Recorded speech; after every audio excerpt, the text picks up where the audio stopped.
Come on. Come on, people. I'm in Mocha again this morning. Yeah, come Mark. Come Mark. They're going to disappear, start disappearing one. I know what's going on in the background. You see, you see this young man here? This young man here, I'm in Mocha. I spoke to him this morning. Let's walk there. This man had over 200 heads of pig. This man is only business. And with all what is happening here, and right now I was told I'm going to the back of the ministries here. Now I'm breaking the pens. Burying the pigs them. The burying your pigs. Yeah. Breaking the pen, killing the pigs them, burying them. Burying the pigs them alive. So I can't stand up and see that happen, so I have to sell them out to see if I could get some money at least to do something. And who's the man? Let me turn around and show you the man that's buying the pigs, they're pulling them out with fear. Look. This man right here come with a planter and they are buying the pigs. They are buying these pigs. Look what is going on in Mocha. Isn't this heartbreaking? So the man ain't got a choice. And these people come here and they're buying the pigs to carry them away. Because based on what you heard Mark say, they're burying these pigs alive. Kids pigs. Oh my God, what is this? What is this? Mr. Y'all do pig business? Yeah, big. Y'all do pig business? Big business from West Coast Ball Beef, West Coast. Yeah. Okay. You see? They sheep everything they bury. Let's go down on the back. Here's Mark. Let's go. Oh my God, don't drag them so. Oh my God. I can't stand this, you know. The man said to me yesterday, I want to see him. I want you to talk the story. Why he fighting for his dogs? Why this lady watch? Look how she's scrambling for her pig. Look. This is not about the house. Look, they're running now because they're burying them alive. Look, you see? They're bringing out the pigs. I mean, what is this? The man said he's trying to save his dogs. He loves his dogs. He said, oh, just let me get my dogs. And you know what they said? They said it's too late to die. 100 and something ducks. Fowls. Y'all can hear from these people. Look the machine now. Come back again this morning. And not only with a pen and what the police. And burying the people, not me side. Burying the animals alive. The man said, I can't live to see them burying my animals alive. Oh my God. And if burying the animals and getting the pen and doing all this not enough, they're actually burying the remaining materials. They're burying the remaining materials. Even if the people could pull out a zinc or some wood or something to go and try to make the life comfortable, none of the materials are accessible. Because these machines are actually digging holes and burying the stuff. Oh my God! Somebody get alarm boots. I don't know how I come with my big boots yesterday. Yes, please. Anybody got alarm boots? It's hard for me, but I got to see it. Oh my God! This is unbelievable. But we got up this morning. As residents, and we're making arrangements, trying to get people who got food to eat. I'm trying to get little food for these people all over the place.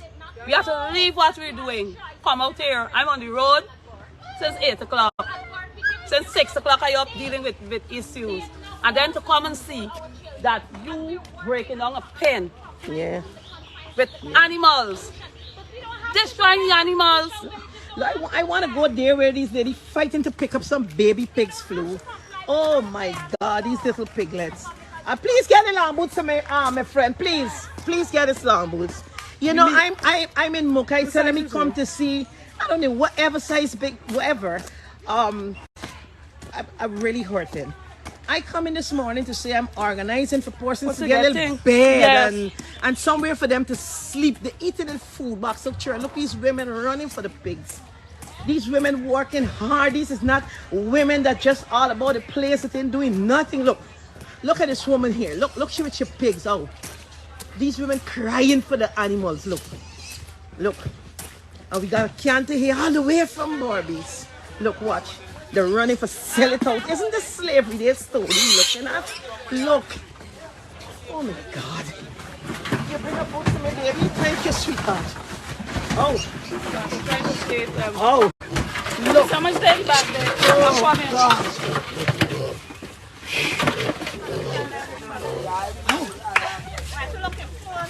What? Oh, Jesus. This is total disrespect. Oh, my God, look. Total disrespect. So they're running for the animals to sell it. Oh, God, Jesus. Oh. Oh. Let me get this long boots to make it over. Look. Look, girl, let me see whole. Come, baby, I know you're going to keep my little shoe for me. I want to try to get over this dam. I'm going to go from some. But Flo, they got a good bridge here. Let me see. Chris, come, let me go, Chris. Chris, come with your boots. Your white boots can turn. Somebody just lend me a long boot. We come in here to see how we can help. Oh. Oh, I know what Chris said. Hey. And you know, people in North me try and see this, they know I heard because I grew up, we used to mind pigs. And, oh my God. Oh, look how walking. Come, Chris. Yeah, thank God you come because I know this is one of my lowest moments, Chris. I can't live this. This is hard. Look how these women running for the pigs. Mushy and burying them coming through. We going all the way down.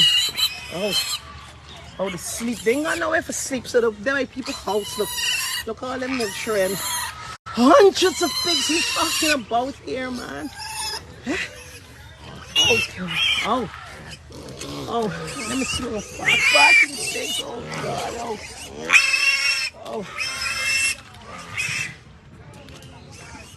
oh. I want people here first, Chris, and then I come in. Look, people buying out, look. These men here, they buying out. And the people frightened are selling them out cheap for nothing. For nothing they're selling out the pigs, look. Oh, look.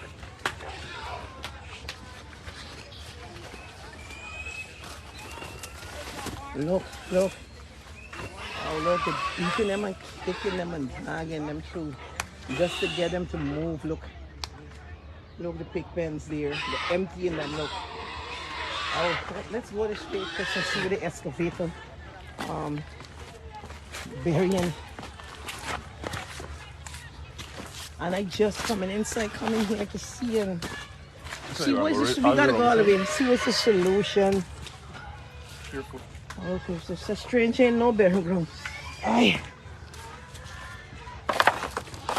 And see what's the solution and how we could help and maybe organize a team and represent these women and let me bring this matter to close and want to walk into this.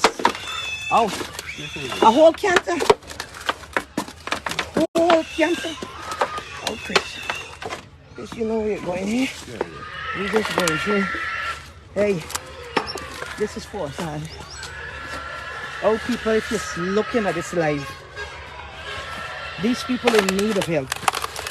A bed, a stove, everything, microwave, fridge, every single thing. Every single thing. And now, even to the materials, they're burying it. Come, Chris, you're going to sink. I got to pull you now. Wait, let go then I can pull you, Chris. Yeah. You're going up there, Chris? Oh, give me how we can take. Come. We got to walk in the excavator truck. Excavator truck is solid. Yes. I know it from the little bush, you know? So once you see the excavator truck, you're solid. You can't go down. We can climb up on this little barranca here. Oh, if I Chris, you fall along in the mud, you're going to pick me up. Right now, weak, I can't take it. You go down in front. I am. Nima going to come, Nima fighting for them with the pig. Oh, MP. This is hard as a leader too for her, you know. The amount of ducks, when the man crying to me about his dogs, y'all can see the people just now public. You see, it's not broom saying nothing. Exactly. You see when people sit down in the house and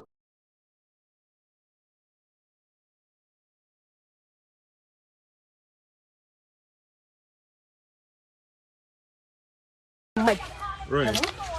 Now watch around the camera. You see when people sit down in the house and they read the PPP propaganda and the Ministry of Housing propaganda, give you the impression that, oh look, is these 7 or 8 families, they want to move, they're stopping progress in the way of progress. But they're telling you the story. They're telling you the full story. Under Article, the Indigenous People Act under the United Nations, Article 25, go read it, Google it. Go Google what is an Indigenous people. An Indigenous people is any ethnic group that can prove that they have been the original settlers of any geographical area on the planet. And the evidence has proved who's the originals. They divide and ruled us in their divide and conquer strategy and tell us that the Amerindians with the clear skin and the straight hair are the Amerindians and are the Indigenous. The word Amerindian came from Christopher Columbus. It's time we enlighten the people. Wake up. This is the greatest case. They're going to the War Court. They have breached Article 25 under the Indigenous People Act. All right, so we got to come and we continue. I was saying earlier that some people sit down in the house, read the DPI and the NCN and the Guyana Chronicle propaganda that, oh, it's just 7 or 8 families standing in the way of progress, and how the government giving them $7 million and $8 million for build house. Look at man here. This is the story that they ain't telling you. Turn the camera. And every time if you're on the ground, look, the pigs and you see, burying the life. Turn the camera. Right there. Look, the man with the rope. Come man. Don't let us say I the propaganda. Tell me the story. What happened here? What happened here, brother? I see tears in your eyes. I know. Trust me. It's the same thing I'm going through right now, my brother. Oh my Trust God. me. Brother, wait. Outside of the land and the house where these people got the thing set up, they got the livestock, pigs, goats, The man can't duck, talk. everything. Eh? Outside of them, broken down and demolishing the people's house, they start killing the pigs, killing the livestock, digging holes and burying them. That's what they're doing. Earlier, the footage we show you out on the road is a farmer all the way from Fardawan village, West Coast, Borbies, came down here. All over. So the people here in Mocha, the farmers in Mocha has no choice. All they could do is sell off all of the animals that they can find before they kill them. So if any farmer outside of Mocha decide that here, I could just give you a little $2,000 for this here, even though it worth $5 million or 5,000 as well, they're selling it off. But it can't is their life while Exactly. while they're digging hole and the man said it done cover before. I mean, look, pigs all over there. Them man sell his dogs, he cows, and you gotta canter show them life. Exactly. Done buying. Exactly.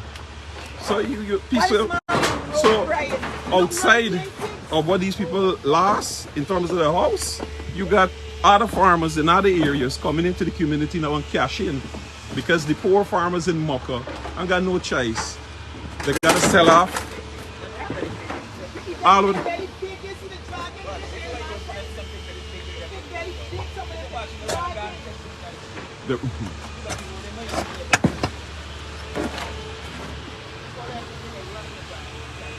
now justify that to me. Justify that to me. The remaining people who stayed on the land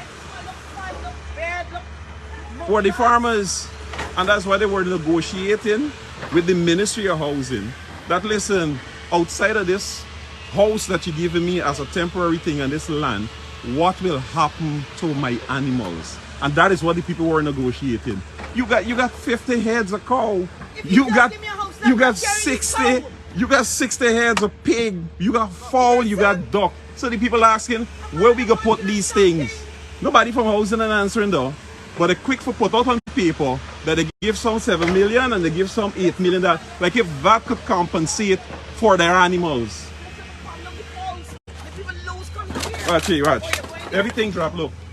Tablet. This was just to show you that people didn't even have time to pick up nothing, look. Look, Samsung tablet amongst the rebel. Look, some for the folks. Look. Ducks. People just coming and fetching. Listen, this is inhumane. Look how much cows. Look, I got some Full pictures of the cows inhumane. crying yesterday.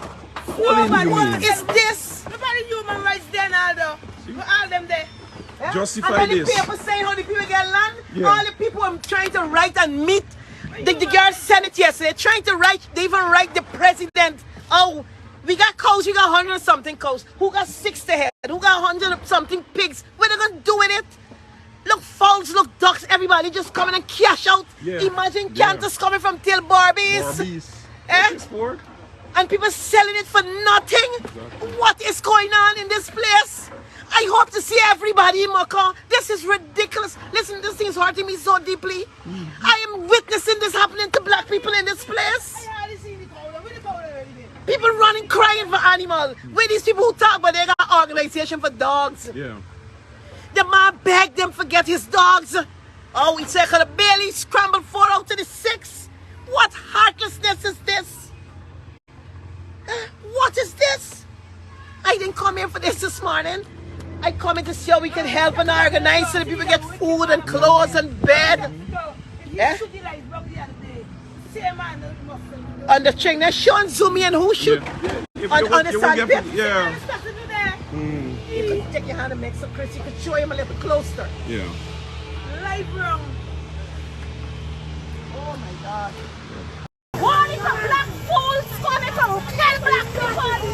What is a They're back here again. They're back here again, tormenting, look, what is a black destroying people's homes. Look. Back here again. Police come today with a riot squad. Loose out all the defending pigs. So they're fully armed. Look. I want the world to see what's happening. Good afternoon, officers.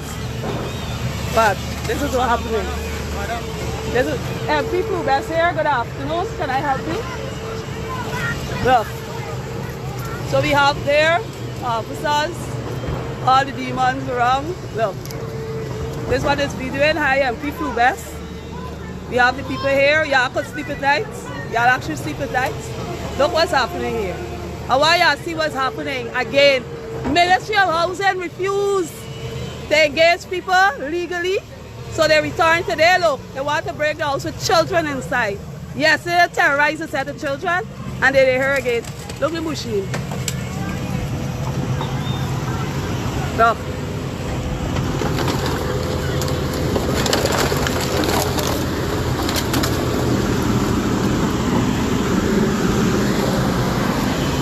Look. You knock me now? You want to knock me, kill me? You want to knock me, kill me? You want to knock me, kill me? You want to knock me, kill me? You must think I'm not even something called his own. Because you got to drink a bowl. But this is what I do it. And I want the world to see I share this video. I want people to see they're coming from the back. The police commit yesterday, the Ministry of Housing will engage with people. They turn up again today. Again today. And this is what they're doing. All the man pig, everything they lose out the pen. And this is what they're doing. This is what they're doing. Look at them children in the house that they want to do it.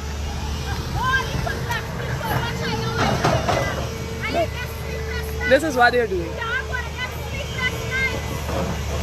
And people who are talking and don't know, the Ministry of Housing have not engaged these people who have their resources, who depend on the and the belly big and the dragging them and buying them out. This man crying with rope in his hand. I can't stand for seeing people suffer. This brings tears to me. I want to see. Good God, you got to do something. You got to intervene. He another one. He told another dog. He. Police protection. Yeah. We have to tell your children. We have to tell your children. We have to tell your black children. We have to tell your children. When you We find have to cows? try and churn. You find your cows? I never really the cow there. All the cows against their own. Propaganda and phone thing, and listen, people who never set foot in Mocha. In Mocha right now, buying. Commenting, no, the ones on under the DPA and the Chronicle propaganda, commenting, y'all should have taken the land, y'all should have taken y'all know the reality. Y'all know the reality. Y'all know the reality. Take land, take our house. We better put it under isolation. Who we take it, we can't look about the put in we, and the blood look about the put in we, and it's a small land. Who we take which land and which house? I take which money? With $5 million for 31 years, eh? Who we can take? Y'all gonna know the truth and y'all stop talking, show me this on social media, and y'all know what we're going to over here. We take which land and which money? For what? And you can't do nothing when we better put in you. Where would they carry these? Yeah, shut your mouth. Exactly. Unless if they're telling them that they could have carried the 50-something heads of pigs. A man, look, a cow died. The man, 2 cows. I saw 2 of them dead. We would have done that. We would have gone with livelihood. But the time we cannot take nothing with us. Exactly. So what we can do? You must left your animals or do like we're doing there. Exactly. Just sell it for nothing. Exactly. People come from bodies and buy Let's eat them out. beef and let's eat pork and all. Let's eat chicken. And then come killing them out. Watch it. So, you know, they give you the impression that the people were living in shacks. Look, this is the remaining fence of the house. Big houses. Exactly. Look here. This is so it's just the remainder of the fence to one of the houses. Look here. You see this here? You know right off the bat that this house had a big fancy sliding gate. Look the fence. Look the fence. So they give you the impression that is some shacks, you know, like 2 zinc sheet throw up on wooden shacks. It's not that, it's solid 2-story concrete building that we're standing here. 2-story concrete building with bungalow roof that we're standing here. And this is what the housing ministry telling people that $7 million and $5 million and $8 million can compensate for a 2-story concrete building. But just now the value of these places is people inheritance. These same places they can value where these people live for 30 years. You're taking away wealth from the hands of black people, Chris. What are you talking about? That is the point. What are you talking about? That is the point. And people there in the house just talking nonsense. Oh, why didn't take me the girl? Yeah. It's what is it you're dealing with? Yeah. Eh? What you're dealing with? Yeah. Squatting is not illegal. All over the world, you know, which people squat and own properties where they got now. Not for these big businesses and all of that. What are you saying? All right, you broke down, you come, they ain't got bed, they ain't got no way. That they're all over this place living under the shed. Show them the shed. People sleep there. Eh? I trying to call people, see how we can help. Eh? Now they got run crying behind the pig and what is man by the excavator bucket? You don't want the animals to bury. So he crying and he moving. So you gotta show people. Let us see for themselves. Okay. So if you see the distance there, the excavator at work, is actually the pig pens at the back. Let me see if you could. You see pig pens? The excavator they're on. You could see a pig there in the distance. That is the pig pen. The excavator just walk through the pig pen, and which animal get catch in between the tracks, dead, and then they just get buried under. This here, sir, is the. Where is he? Let me try to get in the distance. The farmer who owned some of these pigs here. Watch it. That's the farmer. All he left now with is the rope in the hand and the bucket, trying to find some of the other animals. The man mentioned that one of the pigs was pregnant. That's what he's trying to find. This is the reality. So when people talking about that you take the compensation, take the $7 million, you think $5 million or $7 million can compensate for people's life? Welcome to another edition of Voice of the Diaspora. You've seen it for yourself, the footages. What is happening to black people in Mocha? You have seen it. You've witnessed it. I want to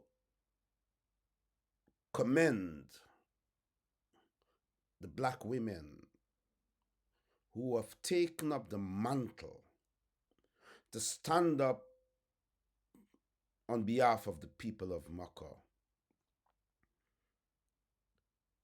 this PPP government has shown its true colors. It has shown its true colors. But I want to put it in perspective. I want to put things into perspective. When the call was made after the coalition government was removed by external forces in Guyana, when the call was made for new leadership in the People's National Congress, that call was made by yours truly, exclusively. And the call was made against the backdrop that after 23 years out of power,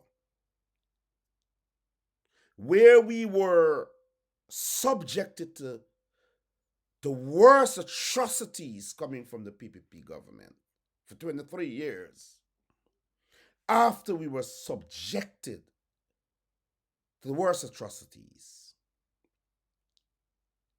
we called, myself, like many others, made a call that enough was enough. And social media erupted. Africans and Indians and Amerindians said enough was enough. And we held hands together and removed the PPP government after 23 years. But our people were disappointed with the leadership of the coalition government very early. They were disappointed. They became despondent, angry, and they said, we're not satisfied. And so many people knew that even in that leadership that was offered by the coalition government, many people still recognized the fact that it was better than the rule of the PPP. But they were not satisfied. They expected much more in that transformational politics. That wasn't given. Many would argue that time did not permit. Maybe they started off on shaky grounds after all those years and so on. And they,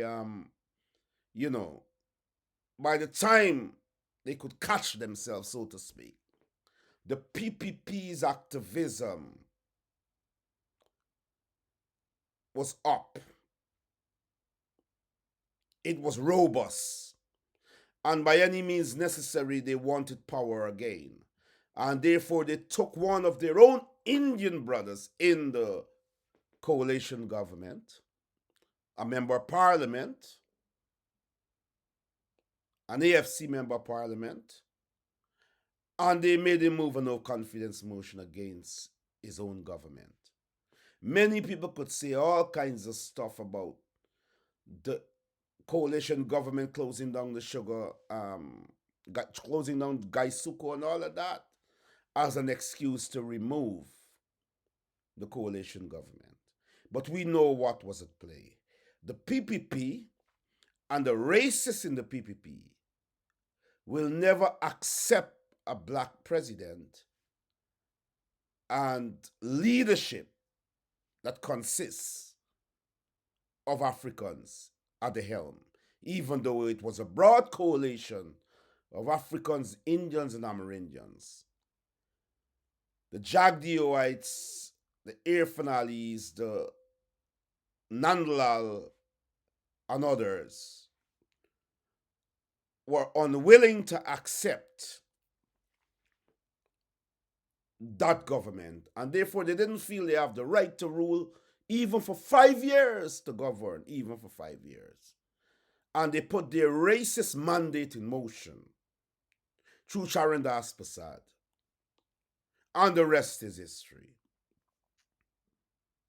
I want to talk this evening because I want to speak from the soul. I don't ask people to share my life.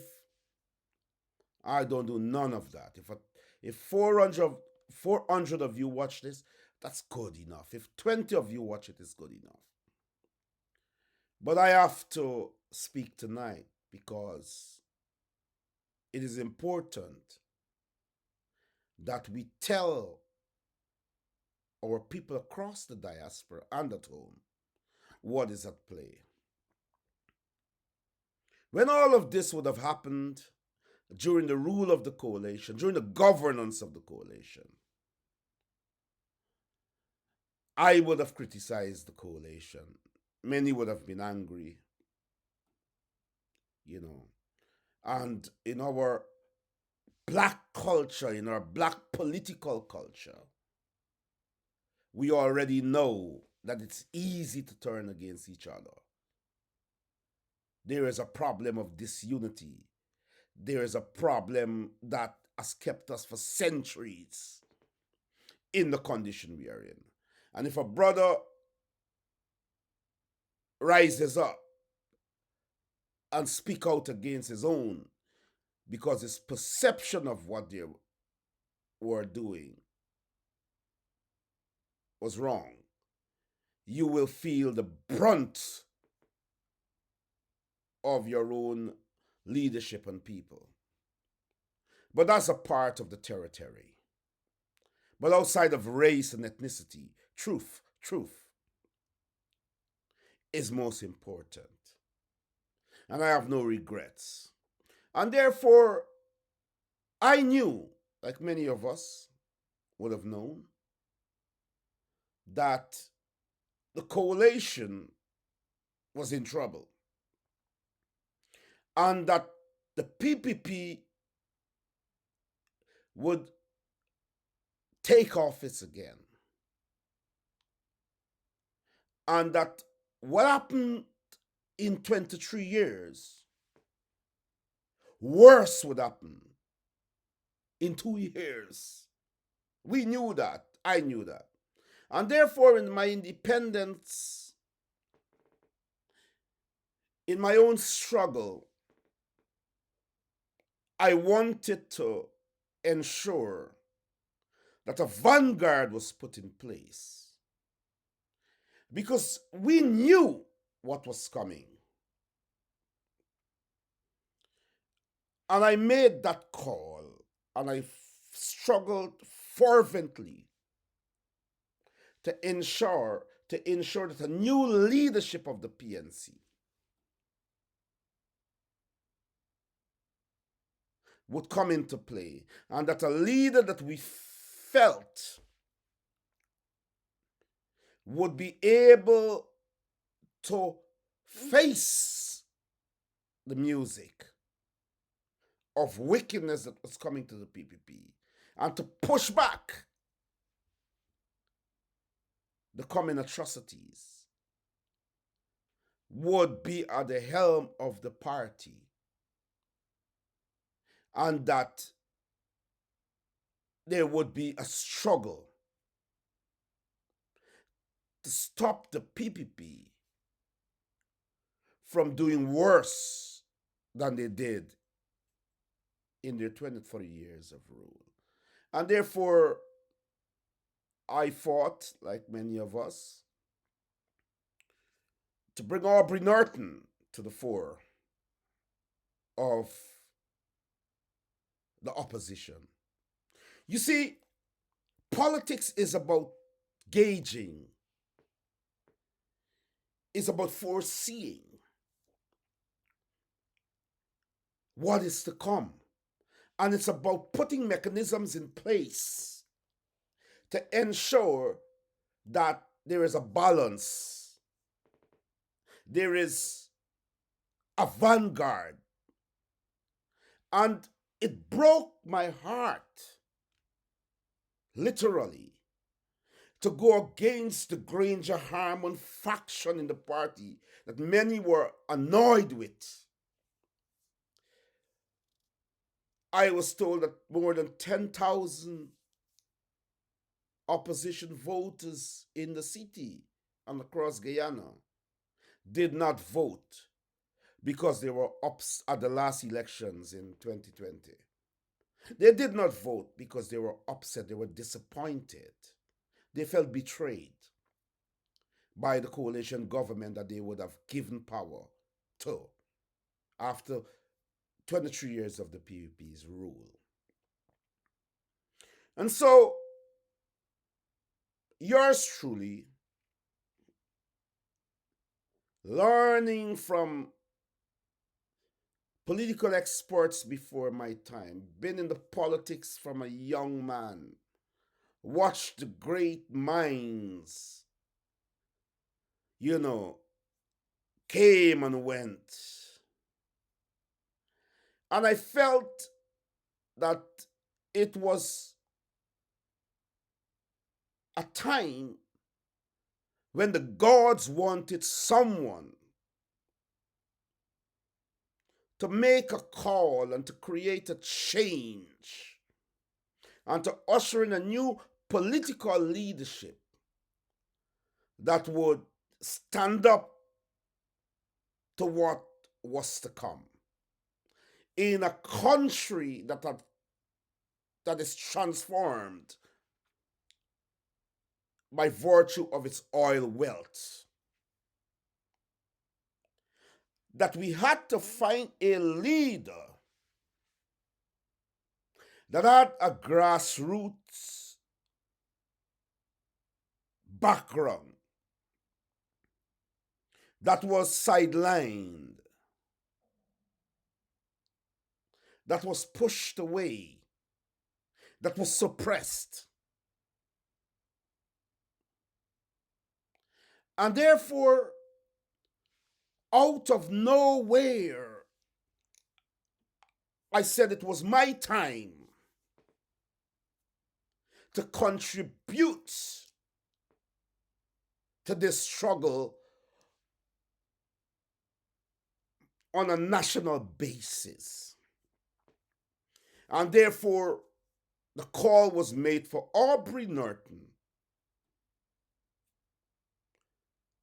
to have his day in the leadership of Guyana's politics. I had nothing against Joseph Harmon. I have nothing against Joseph Harmon personally. I have nothing against anyone in the People's National Congress that were in the firmament of the leadership of the party and government, coalition government. But for the love of Black people, understanding what was to come, the vision was in my head. And I said that what was to come, we would do a grave injustice to Black people if we didn't identify a leader and a new PNC executive.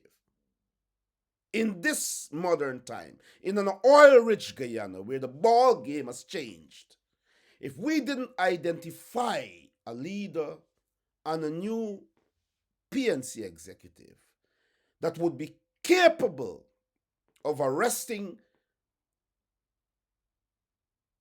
the excesses that were to come, we would have been doomed.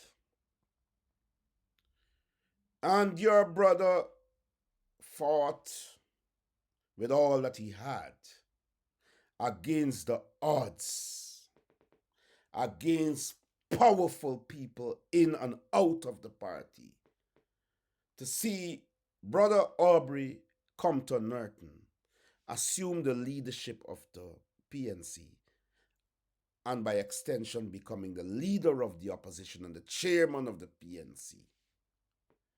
Because destiny requires someone with that acumen and strength to stand up today to a hegemony, a demonic and wicked political party government and people to stand up and to push back the evils that will be visited on us. And I had no regrets in making that call. Because in my essence, in the theater of my mind,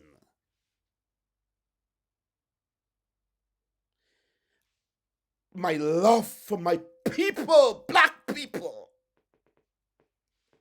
require that I fight with hope for that.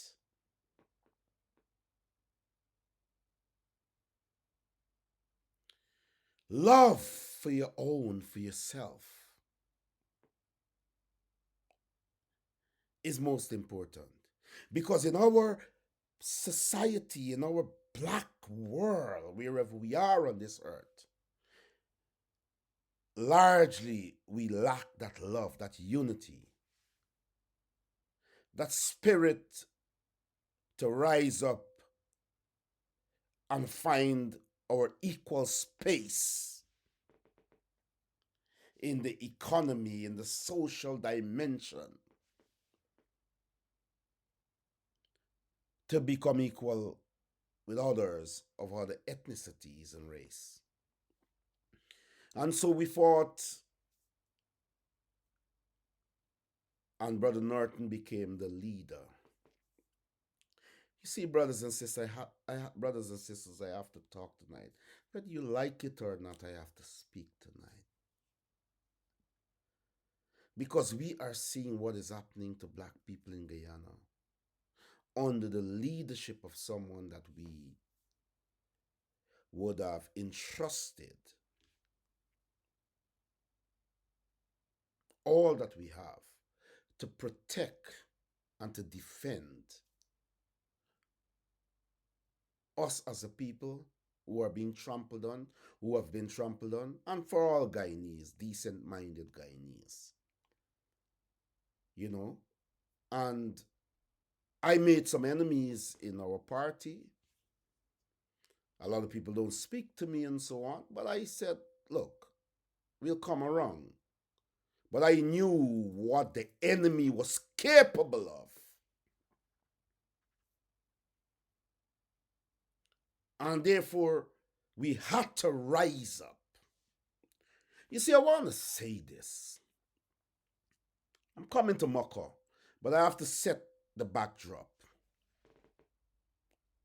I have to set the stage for you to understand. The props gotta be there, you know. When you have a play or a show or a program, you have to set the stage and you have to put everything there that reflects what the program or the show is about.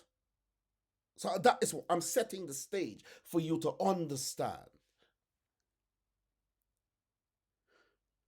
And so Brother Norton assumed the leadership of the party and became the leader of the opposition and the chairman of the PNCR. And the only power that was not given to him was the leader of the list. When we fight in a political struggle, it's not personal. When I fight for someone to go there, it doesn't mean that I cannot or should not hold that someone accountable.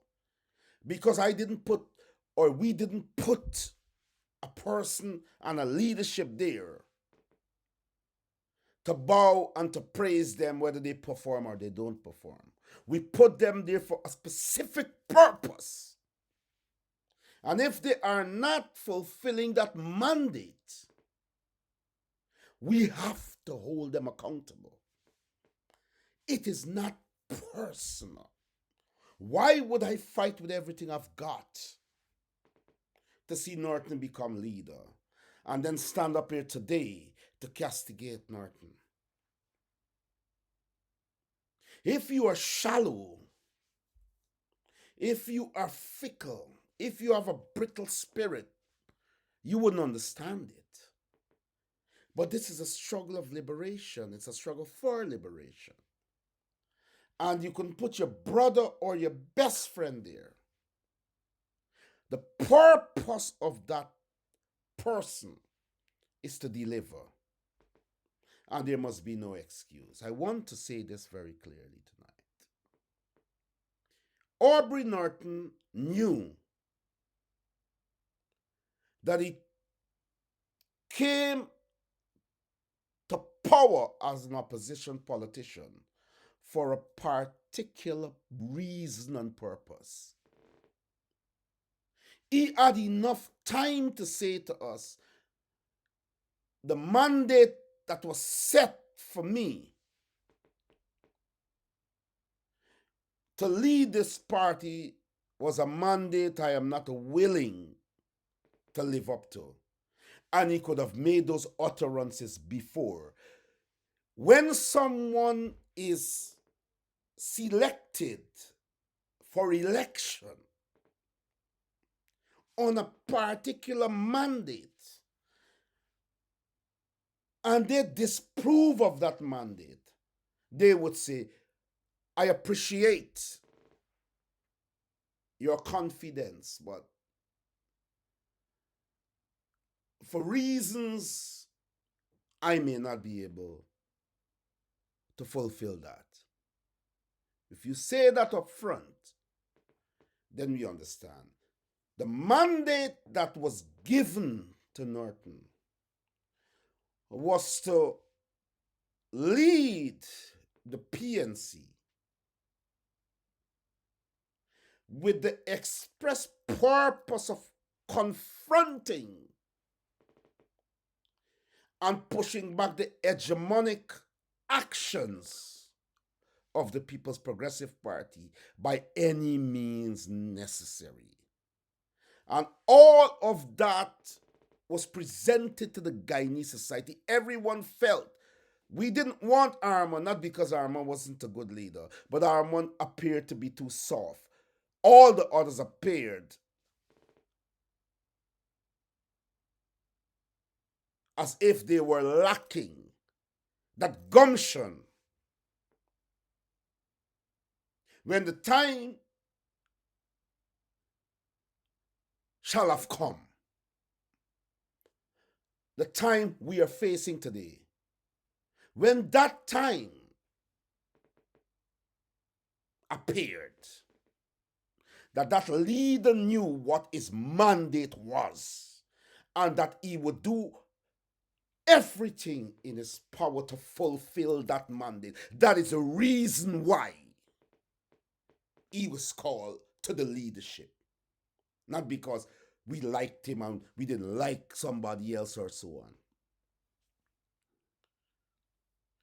Everything that we said and done to lift him up and for the grassroots to connect and to support him and to push everyone out, to give him the full reins of leadership, was based on one thing: that if the PPP continues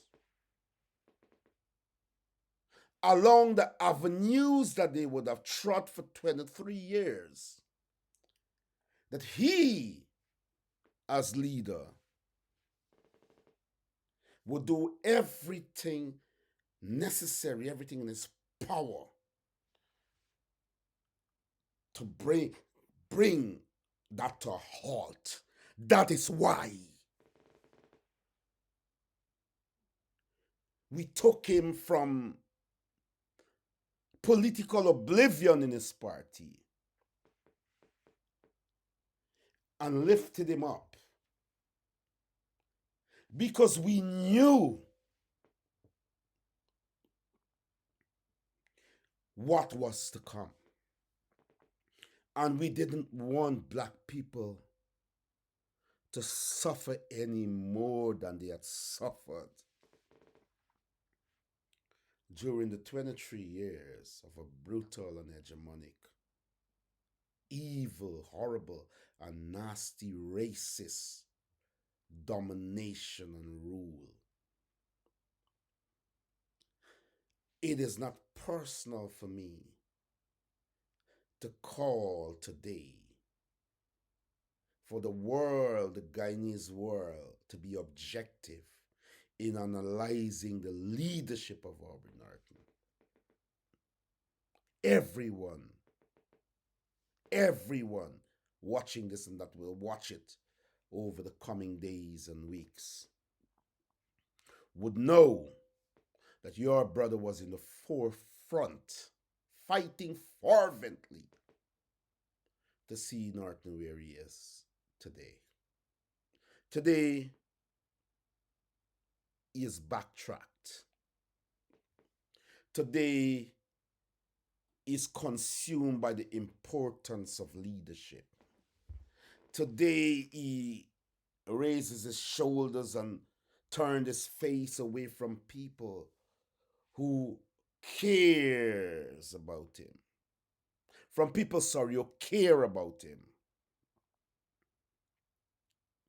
Today, he is sitting with the international community as leader of the opposition, earning a big salary, living a life of prominence. His life has changed. But it seems as if he has forgotten the reason why his life has changed.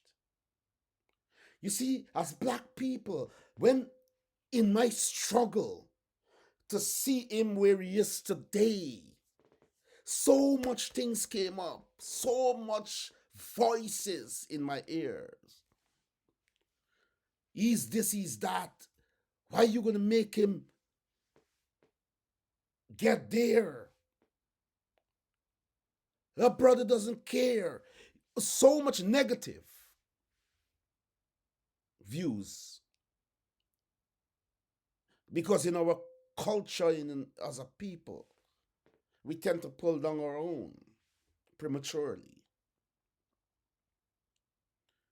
But I said, forget about all of those things. Forget about all of those things. Forget about all of those things and give brother a chance. If brother is making real money, if brother life transform, if he can fly around the world, if he could sit with world leaders, give brother that chance. Because the express purpose is for brother to deliver on the mandate. That's what it is, brothers and sisters. And I want to hear you. Norton made a complete about turn. Norton showed a side that many said he was thrown into the wilderness for that side. Never to emerge, because though they saw the potential of a great leader, they saw a side which they could not allow to emerge at the helm of leadership in Guyana. I ignored that, and I said, even if it was 20 years ago, that was a side.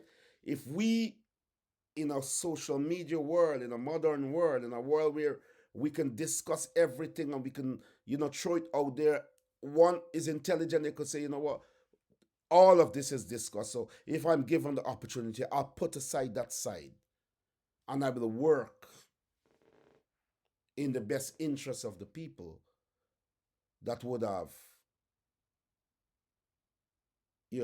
repose confidence in me. Aubrey Norton, much to my dismay, treated me in many ways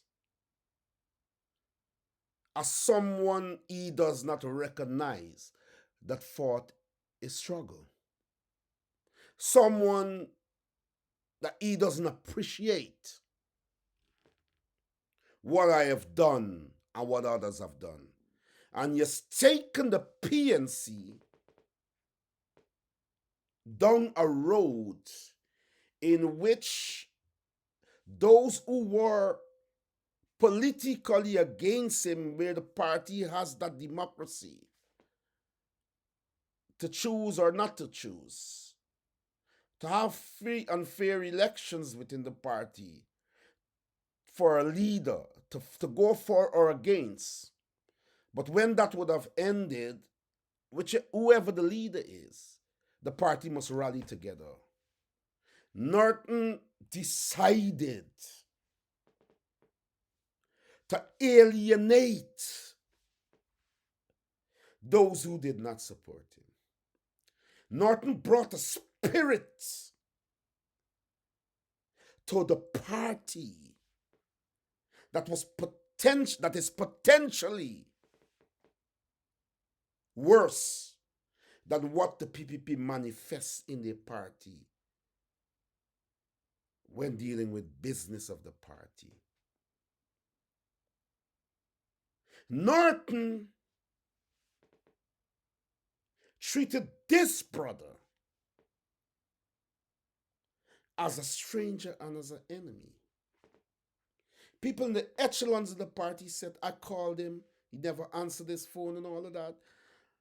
And then people in the party said to me, high up, MP said, this is what he said about you, brother. We saw what you done and we were mad and angry at you. If we had seen you, we may have broke you up. But we recognize that you stood up for him. And to hear what he said about you, and to see how he treats you and how he reacts to you, and how he's reacting to people in the party, his own party. He is leading his party down a road to perdition. Mocha had to happen under Norton's leadership because the universe presents truth as it circles. It presents truth and reality. So it's not doing a disservice to you. It is turning, and it is bringing in that turn a test and a challenge to prove who you are, who we are in the grand scheme of things. It doesn't stop turning, but it can dismiss you based on truth and reality. Mocha happened, and it is the last straw for me in this struggle for the liberation of black people. I want to take a brief moment for you to listen to what a young lady say. Black women are leading the struggle in Guyana. Women are leading the struggle in Guyana right now. When you look at Mocha, you've watched the footages. I don't have to repeat. I knew that the PPP, when we call for us to respect the ancestors, they are listening to us. So they're going to go to ancestral lands. They're going to displace and destroy black people who begins from nothing and are industrious, that are not just selling from a little shop sweets from the Indian man, but they are rearing, they're farming, they're building an economic base. I knew when the narrative of calling on the ancestors would have gained traction recently, that the demons in the PPP will respond by disconnecting our people from our ancestral lands by bullying and breaking down what they got, killing their animals, using blacks to suppress and subjugate and persecute them, taking their wealth from their own economic structure, so that an example must not be shown that farmers, black pig rearers, black livestock rearers, black people who have got livestock and so on, are building from nothing to something on ancestral lands, that they will target them because the spiritual call for us to call upon our ancestors that we done recently. These people are watching us more than you are watching us, our own people. And they know that the connection to our ancestors, our struggle spiritually, our struggle to become economically independent, the most ideal example of that total connection was in Mocha and the outlying areas. And therefore, they decided to make them an example, to push black people back. They're telling our babies, our children who are growing up, who witness what is happening, do not strive to be farmers and to be economically independent.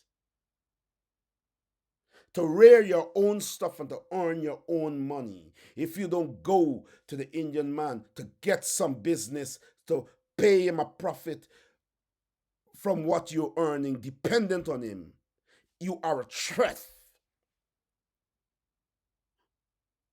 to the firmament in Guyana. And therefore, it was clear to see that as they destroy the homes and begin to destroy the animals, Indian people from Indian communities in Berbice came to buy those animals for next to nothing while the people were in a desperate situation. Disconnect you from the ancestors. And so, my struggle is being watched by them more than you are watching your brother. They know what is at play. And Brother Norton is standing up and saying to people about a brother who's put his life on the line, to see him live again politically when the old political firmament had discarded him. He was working in Joseph Harmon's office as an aid and advisor. When he was lifted up, history was made in a way that it has never been made before. But I knew that we had to find one that would face the music of wickedness when it arises. It is upon us now, and Norton he is sorely disappointing us. This is not about talk no more. Listen what someone at Mocha had to say before I continue. I have no Miss. I'm tired. You know, I'm tired because all we doing is just talking. We're going up there, one thing over and over with the Mocha people and every black Guyanese in Guyana that the PPP is hurting. Always saying the PPP wicked. We all know the PPP wicked. We ain't able with this. The leaders went up there. Why they don't just collect everybody and walk down the bank here and go in town?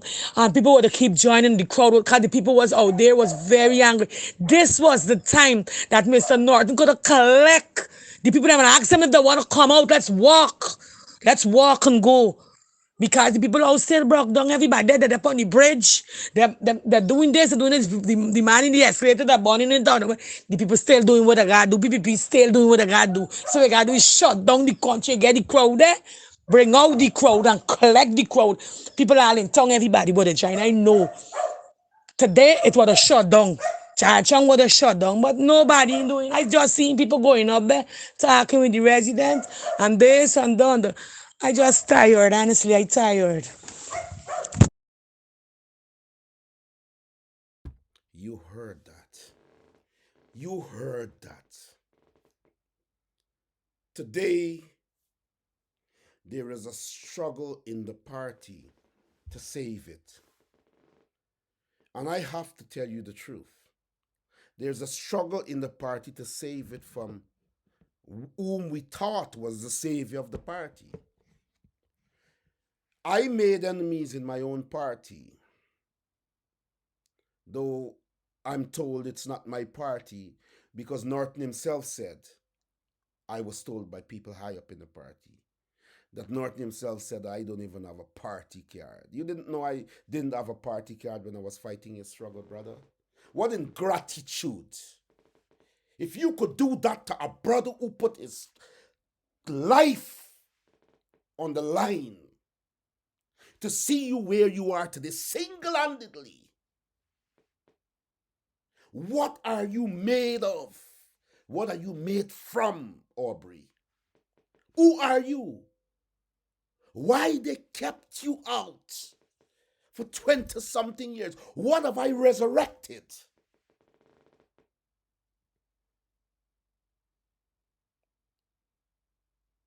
And in the party today, the factions in the party are saying, we have to save this party and we have to get rid of Norton, maybe justifiably so, to save the party. Joseph Harmon never contacted me because there were a lot of things at play. I have enemies in politics and outside of politics. There is always this kind of, activists have their own thing. I don't want you to look better than me. We have this whole nonsense going on in every sphere of leadership. You understand, feelings and vibes and so on. And so you have to fight against all of that to arrive at any form of success in what you're doing in our society. And so Norton, I'm told, said all these things about me. I reached out to brother, even though it took months and months for brother to even recognize that I was trying to contact him. And there was this highfalutin behavior and so on, and it was so sad. But decent people who may not even agree with my politics. Do you see Guyanese people? They could follow the narrative to be among people and to have a conversation and agree with whatever just for peace sake. But they are intelligent people. In the back of their mind, they know what truth is. They could hear people say something about somebody, all this, but they could see that what that brother or sister done was the right thing. I don't care what nobody said about them. Because human beings have an attachment to truth. And no matter what you say, they free their souls by knowing what their truth is based on the situation they have observed. And so many people reach out to me. And I was saying, Harmon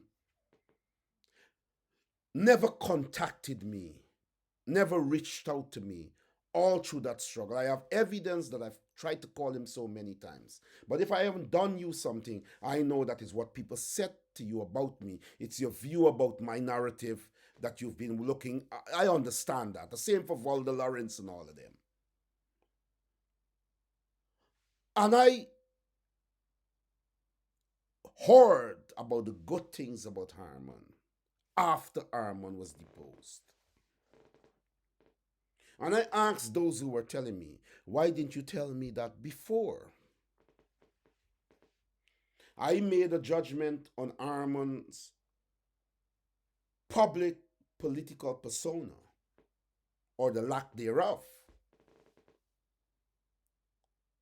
But Harman's depth as someone who, I understand his birthday today, happy birthday, you know, as someone who did so much for the people in the party, that delegated, that united people, that helped people, that he wasn't a passionate leader that can come out and but there was a depth of serious conviction. There was depth.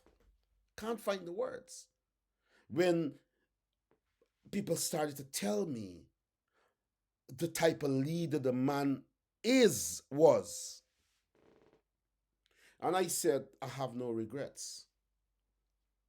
You never reached out to me even when I tried. And I understand that because, your reputation goes before you. People can paint somebody to people that would make them hate them, and they've never met that person. It happens all the time. People sit down in a clique and they have discussions about people, and they could say all kinds of things. And that person who used to say hello to you, you see the attitude to you the next time, and you want to know, what have I done to them? What is the narrative? Is the discussion? Is what they present you as? So they come before you and paint a picture of you that poisons people's minds, that they don't even want to know you before they know you. I understand that. But I also understand that all of us have a time. And when someone is given a time, if you kill that someone in that time, we may never have that time again for a long time, until the cycle goes around. I'm talking to you today, brothers and sisters, because it's coming from my soul, and I'm now coming to Mocha. Mocha, as we say. Mocha. I say Mocha because Guyanese say Mocha. The word is Mocha. But I want to say that this is a time when we have to put aside petty differences. And we have to work with the People's National Congress, the Alliance for Change, and everyone to push back the demonic People's Progressive Party. I really want to drive home that point. When it comes to Aubrey Norton, there's nothing personal from me. But you were put there and you accepted that position based on the mandate that was publicly presented. You got the position based on what people expected you to do. Whether you agreed or not, you should have said that before you accepted the position. It's too late now. So you go and you sit down with the international community that will tell you, oh, leave it alone. Don't carry a struggle. Don't do anything. So you go into Mocha, pass by as a formality. In fact, I was told by people inside the party that you did not even want to go to Mocha. You called the MP in that area and said, keep me abreast with what is happening. You haven't been seen even today, like Simona Brooms, like Christopher Jones, like Nima Flew Bess, walking through that mud and grounding with the people of Mocha. You chose, because I've written articles in the national newspapers and we're from Linden, to run to Victory Valley yesterday, to ground with the people, because your brother from Linden is rising up against you.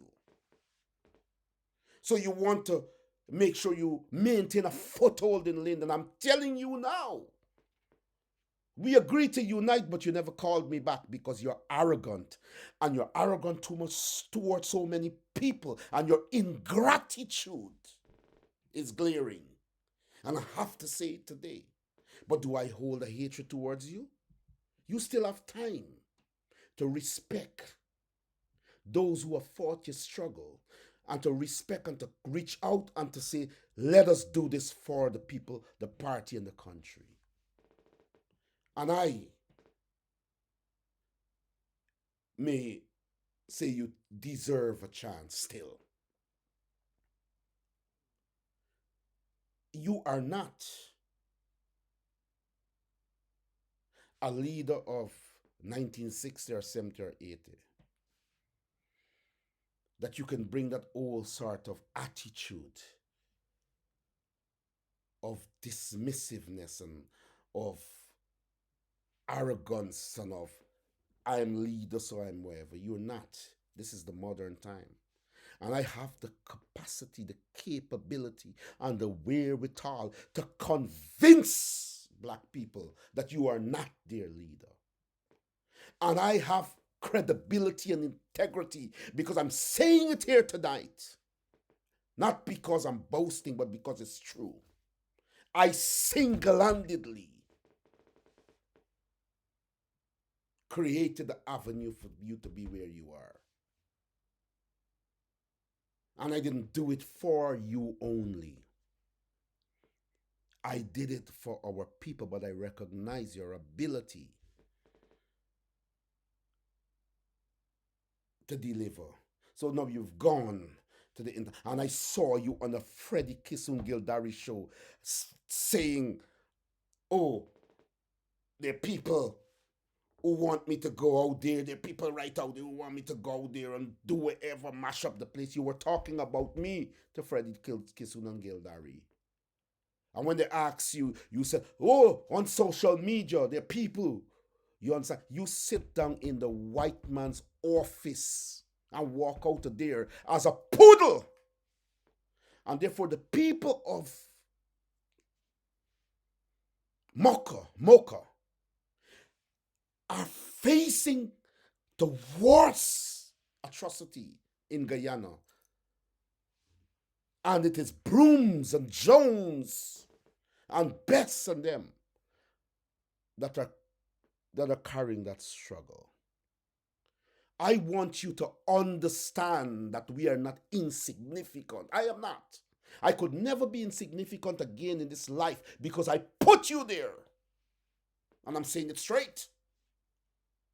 And if you trample on me, it shows the character and person you are. What would you become as president? You know? And so, I want to say it again. I want to say it again. You must rise up. Not on behalf of the international community, but behalf of the suffering masses and supporters that you will need the votes from. And defend them properly. Your time is weighed in the balance today. all those who wish to say, give you a chance, whatever, they must know that the narrative, the likes of myself and others presented on your behalf, is why they're saying that. We have to undo if you don't deliver.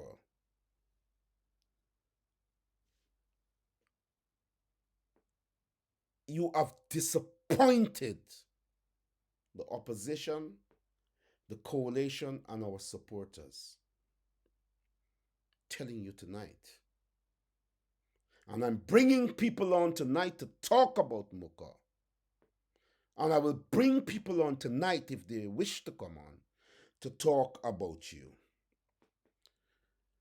So that we can give our supporters the knowledge for them to be armed in making an informed decision. Brother, my struggle is not personal. It has never been personal. And I call you my brother because you are my brother still. You're arrogant. To me, you are beyond repair. It's in you that you can look down on people before you had power. And you're looking down on people today when you have power, the very people who gave you power. But I will speak because my politics is consistent. And so I want to play, I want you guys to call in. I'm supposed to have Annette Ferguson on, Christopher Jones, Simona Brooms to come and just give a brief view of what is happening in Mocha for this program. You know, to come on, Rick Ford Burke and all those guys. I know people are busy. This is a program I'm just talking to you about. If they can call in and just give a view quickly for the world to hear. I know Christopher Jones was working hard on the ground there, really hard in Mocha. Simona Brooms, you know, to me, she, like Nima Flew, they are the Black Panthers of Guyana. Because many people did not know that the original Black Panther was a woman. You know, and black women are standing up in Guyana at the moment. Black women are standing up in Guyana at the moment. Women in general on the side of the opposition are standing up in Guyana at the moment. Mocha will not go down as a triumphant act of the People's Progressive Party. And if the leader of the opposition does not recognize the extremity of racism and the trampling of black people for decades and a lifetime, what the children and young people have witnessed in Mocha will affect them for the rest of their lives. You think you could just sit by walking around the place in a suit, playing politics and raising your shoulder while your people are being trampled on? Mocha will break you, Norton, if you don't do the right thing. Because this is not a joke. I don't care what the international community told you. I know I said that we have to rise up and fight. The international community understands, because they're not dunces, that the people who put you there for a particular reason. So as soon as you got there, they called you in. And you came out as a poodle, turning on your own. Turning on your own. You will deliver or you will leave. Because I will call on the PNC to act and act quickly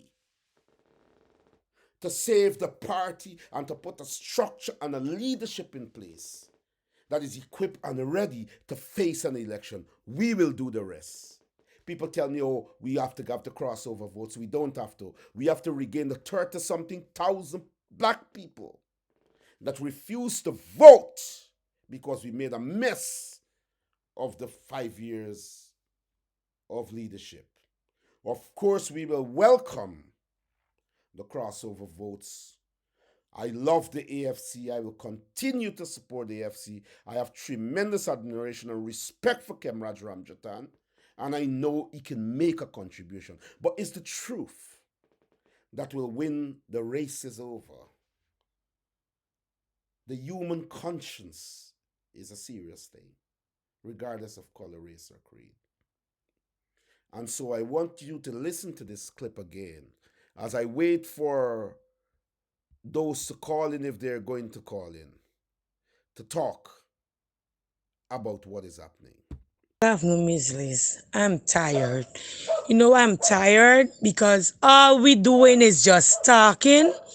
We're going up there, one thing over and over with the Mocha people and every black Guyanese in Guyana that the PPP is hurting.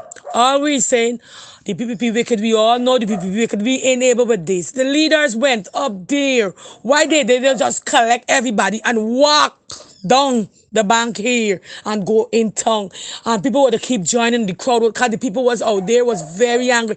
This was the time that Mr. Norton could have collect the people and ask them if they want to come out. Let's walk. Let's walk and go. Because the people out still broke down everybody. They're up on the bridge.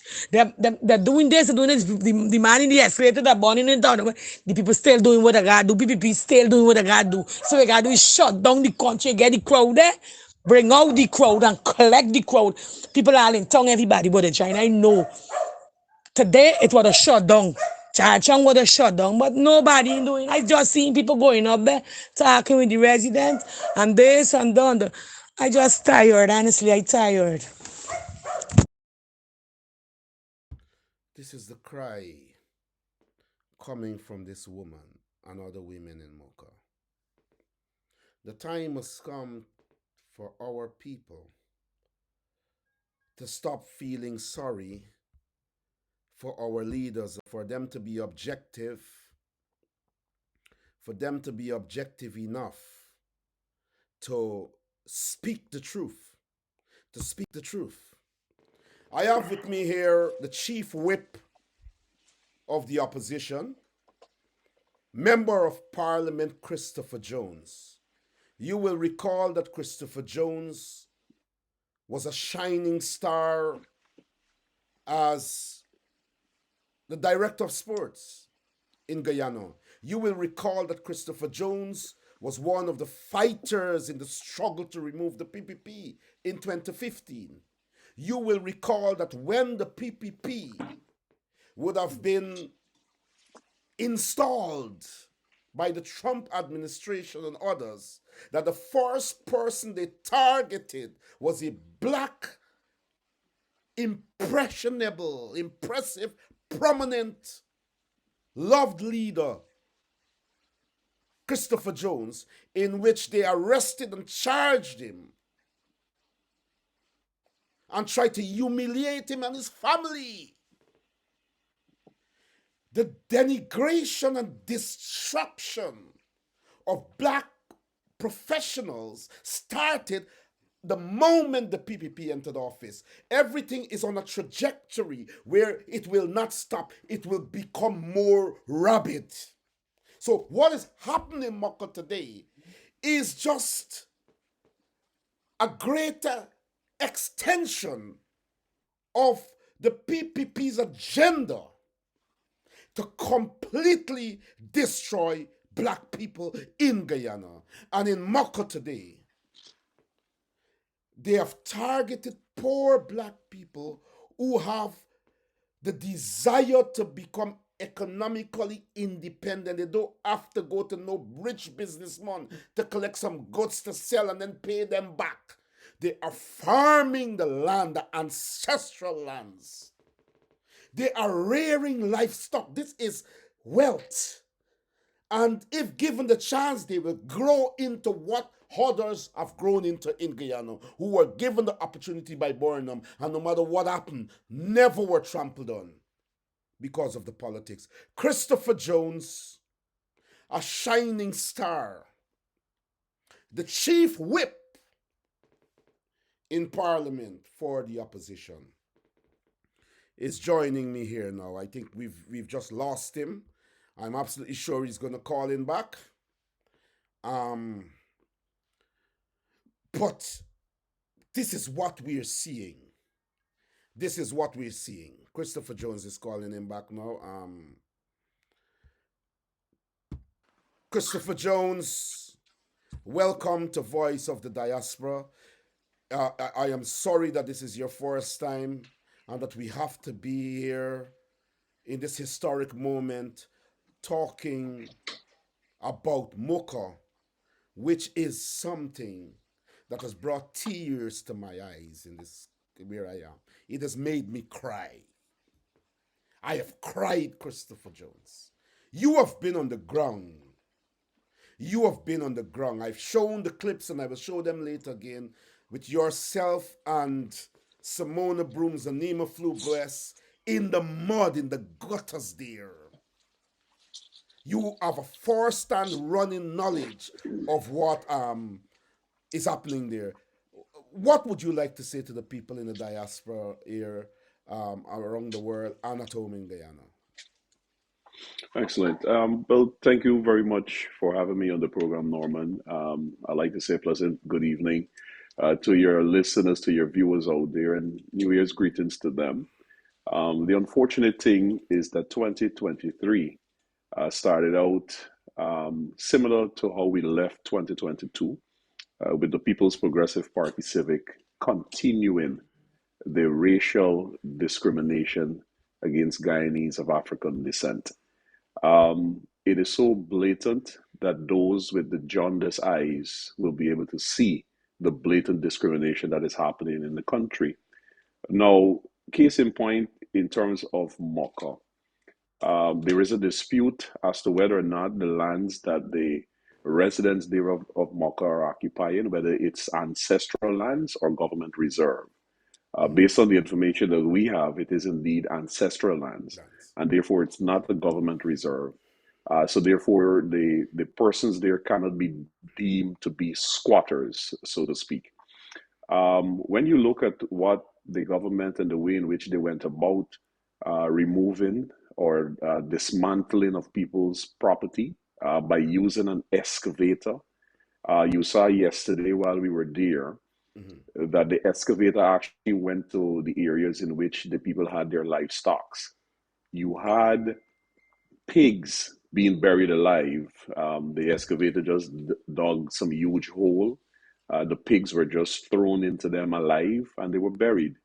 Another young farmer who had about approximately 200 heads of pigs had no other alternative but to sell them to next to nothing, not getting the cost for the items that he had. The loss of their property, the loss of their livestock, amongst the millions of dollars. And to date, no one from the Ministry of Housing have actually sat with these people to discuss that. And I want to put into perspective how we got to where we are now. You had residents, you had persons who had just their humble abode. And those are the persons who took up the government's offer of a temporary housing in the turnkey home, which is a 2-bedroom turnkey home, a land that was allocated to them, of which they have a period in which they have to construct their properties and move out of the temporary housing that they were housed. Some of them were given figures between 5 million to 7 million, respectively. The 7 or 8 families that remain on the land are the families who had more significant construction, as in 2-story concrete buildings. These weren't shacks. These weren't wood with zinc sheet. These were homes, there were two-story houses that were there.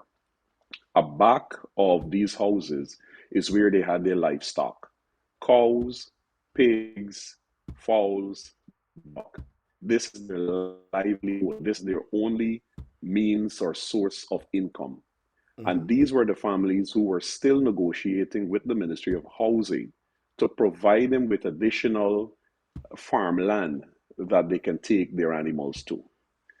The government, in one case, offered one of the farmer a plot of land on the Linden-Soesdijk Highway, which is no strange place to you, Norman. This youngster has no means of transportation, one, to take his animals to the Linden-Soesdijk Highway, or the means to go there to maintain his animals. So that was the situation. So he then asked the administration that you might as well purchase all of my animals from me, in addition of providing me with a land of which I will be able to construct. But the other challenge that some of the families had is that they had membership of upwards to 9 adult members living in these houses. The turnkey house that the government was offering, as I mentioned before, is just a 2-bedroom home, which cannot accommodate a family with adult members of 8 and 9 persons, respectively. The persons there indicated to us that they were in constant contact with the Ministry of Housing.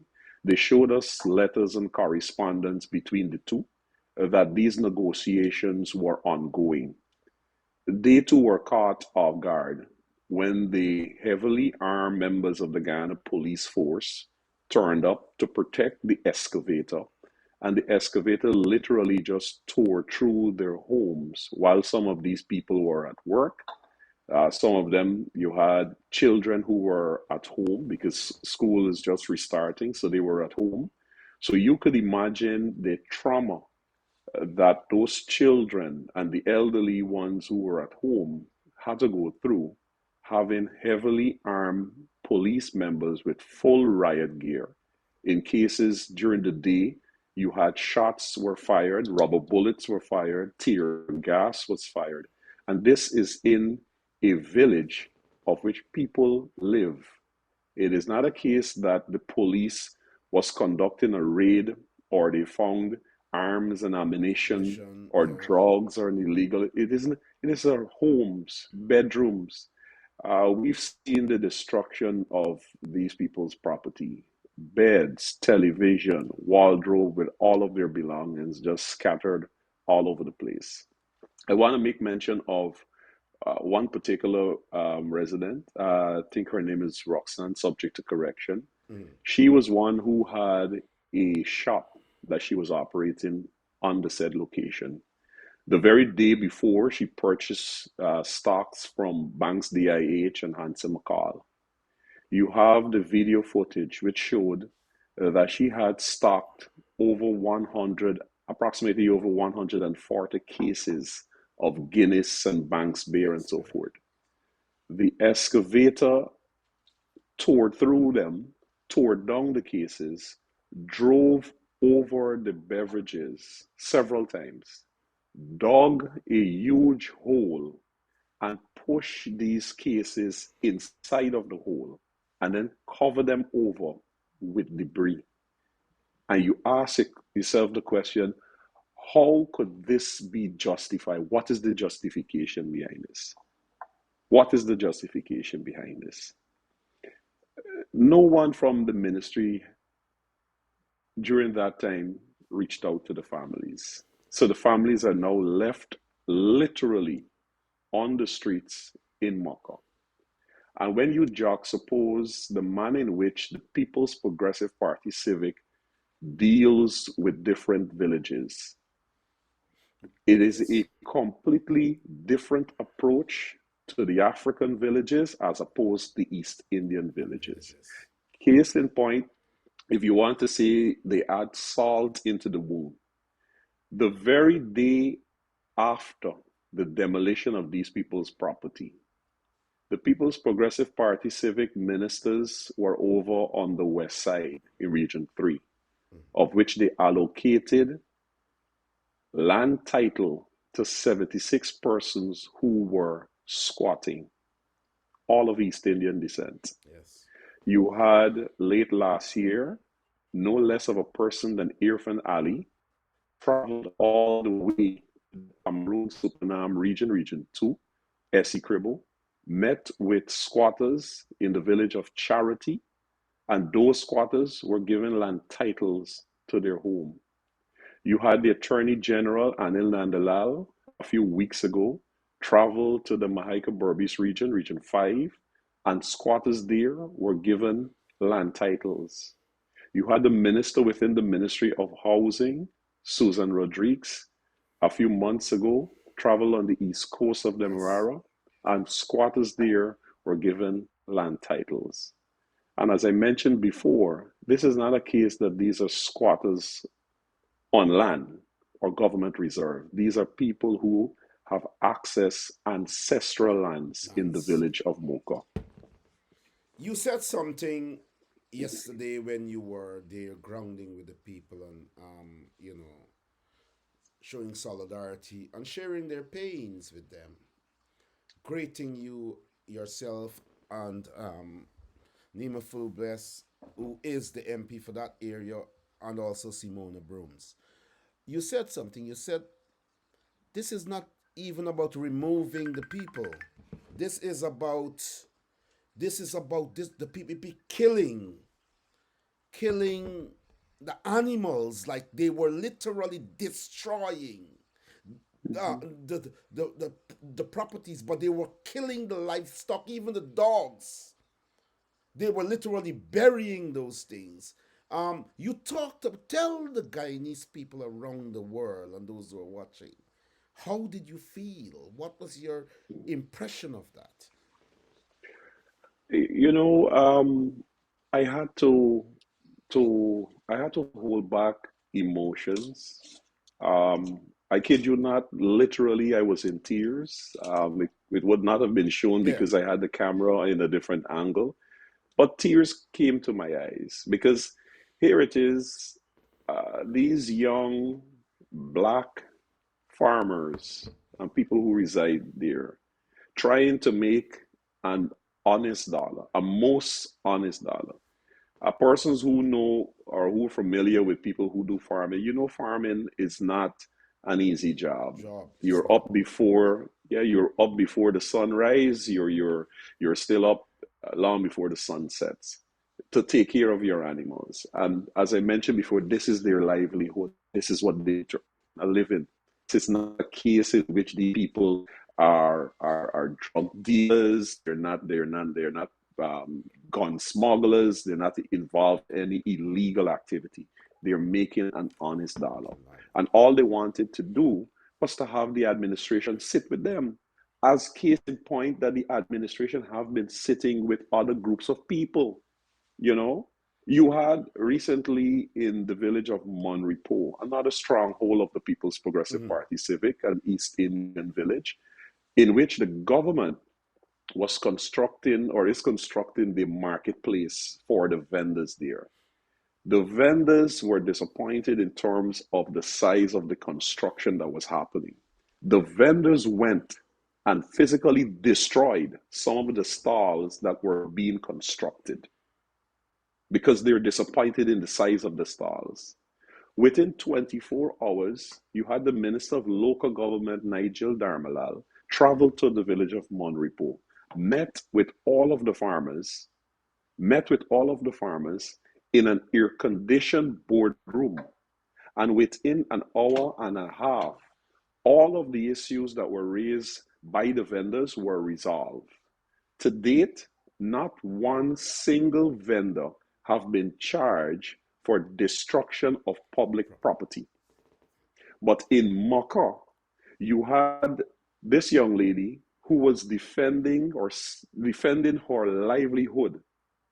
She was physically abused by the police. She was thrown into the mud. You had a policeman placed his foot on her back while her face was in the mud. You had four female police officers who physically dragged her out of the mud. And she was placed at the Providence police station. and she had three charges put against her. One, creating public terror. Two, destruction of property. And three, disorderly behavior. When you juxtapose that, people defending their livelihood and defending their homes, to the vendors in Monrepo, when you juxtapose that, it is as clear as day that there is blatant racial discrimination, inequality that is happening in Guyana under the People's Progressive Party Civic. I told you about the emotions, and I actually restrained myself for quite a number of days from going into Mocha. Because I've been working with the PNC for a number of years as a public relations officer, then under former leader Robert Corbyn. And during the People's Progressive Party Civic's 23 years in office, it was the same thing. I've seen this many times before in many other villages across this country, in which the manner in which the PPP dealt with African communities are completely different from how they dealt with East Indian communities. And it's deliberately so. I know you have to go.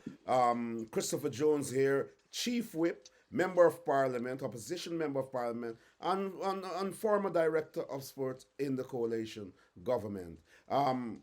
Christopher Jones, the PPP is telling the world that what is happening in Mocha is just about 7 families following the opposition agenda to create disruption. But 90% of the people in Mocha would have accepted that lucrative package and replacement that the PPP, Ministry of Housing and so on, would have offered them. Tell the world whether that is true or not. It is not so. As I said before, is that you had 8 or 7 families who remain on the land, and those are the people who had not a small place of dwelling or a small place of abode, but those are people who had these two-story concrete structures. And back of those structures, they had their farm, their pig pens, they had the cattle. So their concern, and as they raised it with the ministry, what is going to happen with my animals? Like, for example, the young man, as I spoke about yesterday, he had 200 heads of pigs. Now, it is not expected that he will be able to take the 200 heads of pigs into a housing community where this turnkey home is. And that is what he was negotiating with the Ministry of Housing, to provide him with an allocation so that he can take care of his animals. Some of the residents there as well showed us lands that are available right in Mocha. So they were suggesting to the Ministry of Housing, rather than send us all the way to the Linden-Suzac Highway, there is land here that they can use to keep their animals right there. Make those lands available to them, right? In the absence of making those lands available to them and the sizable structure that they have, that's why they requested from the ministry to give them more monies. And that's where you had the figures of $37, $50 million respectively. And for me, who been on the ground and saw the structure that these people had and saw the livelihood that these people had, $35 and $50 million is a princely sum, very princely, And so that is the reality. Now that they have torn down these people's houses, I spoke about disempowerment of the black man, disempowerment of the black man and the black farmers. That's right. Because yesterday, it is somewhat of a bittersweet, because after this farmer watched the excavator tore through the pens of his neighbor, buried some of his pigs alive, he resorted to call a farmer from 41 Village, West Coast Berbice, an East Indian farmer. Apparently they did business before. And that farmer came down to Georgetown to Mocha with his canter. And this young black farmer had no other alternative but to load all of his pigs into that canter and got a fraction of the cost for those animals. And that's what I'm talking about in terms of disempowerment, Empowerment, yes, economic yes. economic disempowerment of the black of these black farmers. That's what happened. You had farm you have we have on record farmers in Region 6 who showed us that on their farmlands the PPP is losing water from East Indian farmers, losing the water from them and flooding their farms out. Oh, We show that all over social media, and this is continuing to happen. And this is not an issue that the PPP addresses because, as far as they're concerned, it doesn't affect them or it doesn't affect their constituents. That is what is happening in Guyana. And, ever so often when you speak about the blatant racial discrimination that is happening in the country, there's always these backlash. Somebody, oh, you shouldn't speak that way because we're yeah. one Guyana, and all of this fantasy. It cannot be a one Guyana when the black farmers in Mocha is not given the same opportunity as an East Indian farmer on the east coast of Demerara. It can't be a one Guyana when you have black people who have their structure and their houses in Mocha are not given access to those lands, while the East Indian squatter in Region 3 or Charity or on the East Coast or in Region 5 are given land titles. It cannot be one Guyana. It And is not. the sickening thing about it too is that no one wants you to speak about the animal, about the elephant in the room. No one wants you to speak about the elephant in the room. And as I said before, I will be doing a great disinjustice to the constituency that I serve across the length and breadth of this country by not speaking about the issue that we have, that we're How faced with. how And that is far the d- reality. how far does the opposition intend intends to go? Is the opposition united across the board in terms of fighting for justice for the people in Mocha? And how far does the opposition intends to go to see justice for the people of Mocha? Right. So, of course, there's always legal Recourse. right. There's always legal recourse that is going to be taken. Roysdale Ford was on the ground a few days ago when the destruction was happening. He met with the farmers. We have already been able to ascertain the full amount of their losses. Those figures have been tabulated, and of course, legal recourse will be taken. I can't share Yes, exactly. all of the information necessary, but actions will be taken in that regard. As well to efforts to be somewhat of the middleman representing the people, because from here on out is that the residents who suffer losses in Mocha will speak through their attorney representing them. So there is a battery of lawyers who have indicated that they will want to provide services pro bono, and those lawyers will be speaking or engaging the Ministry of Housing from this point going forward. Christopher Jones, Chief Whip, opposition member of Parliament. Of course, here your sister Annette Ferguson, member of Parliament, has just joined us. She has just joined us. But Christopher Jones, I want to say that I will have you back on this program very soon because there are some serious issues for us to Yeah, discuss, and the tempo has to be up. But I want to say here tonight that Voice of the Diaspora is deeply appreciative, of having you on this program, that you have taken the time out impromptu. You were contacted like 10 minutes before you came on. And it shows, your commitment um, to, to this struggle against the creeping apartheid and the hegemonic yeah, rule of the yeah, People's Progressive Party. You have been persecuted by the PPP. You remain triumphant. You haven't given up. And today you are in the struggle, grounding with the people of Mocha in the mud. Um, there all day, grounding with the people. You are the chief whip. You are a member of parliament. You are former uh, uh, uh, director of sports and a very astute politician. But you're down there in the gutters and mud with the people. I can't say that for many. I can't, and I'm glad Sister Annette is here because the question was asked um, to the leader of the opposition. Why is it you did not send your shadow relevant minister to that community when the destruction began? And the response by the leader of the opposition, I have to say, much was left to be desired. And it is here, Christopher.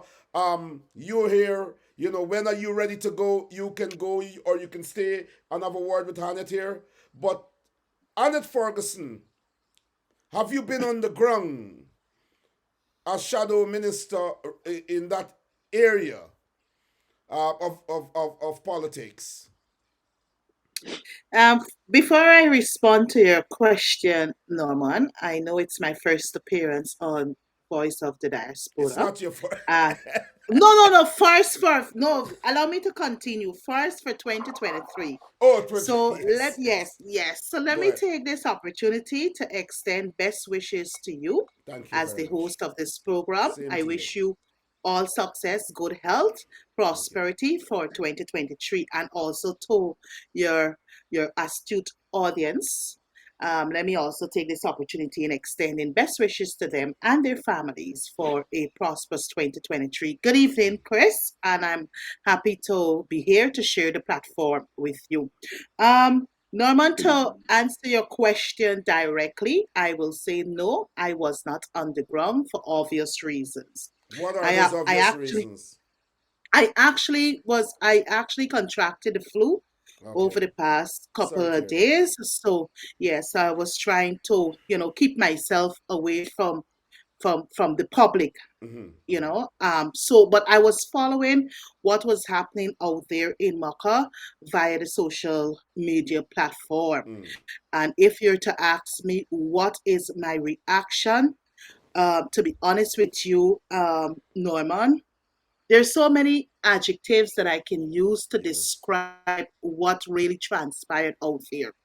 And all that I will say, I believe and I know for a fact that the People's Progressive Party Civic under an Afrin Ali government and Barra Jagdeo, they're a heartless set of people.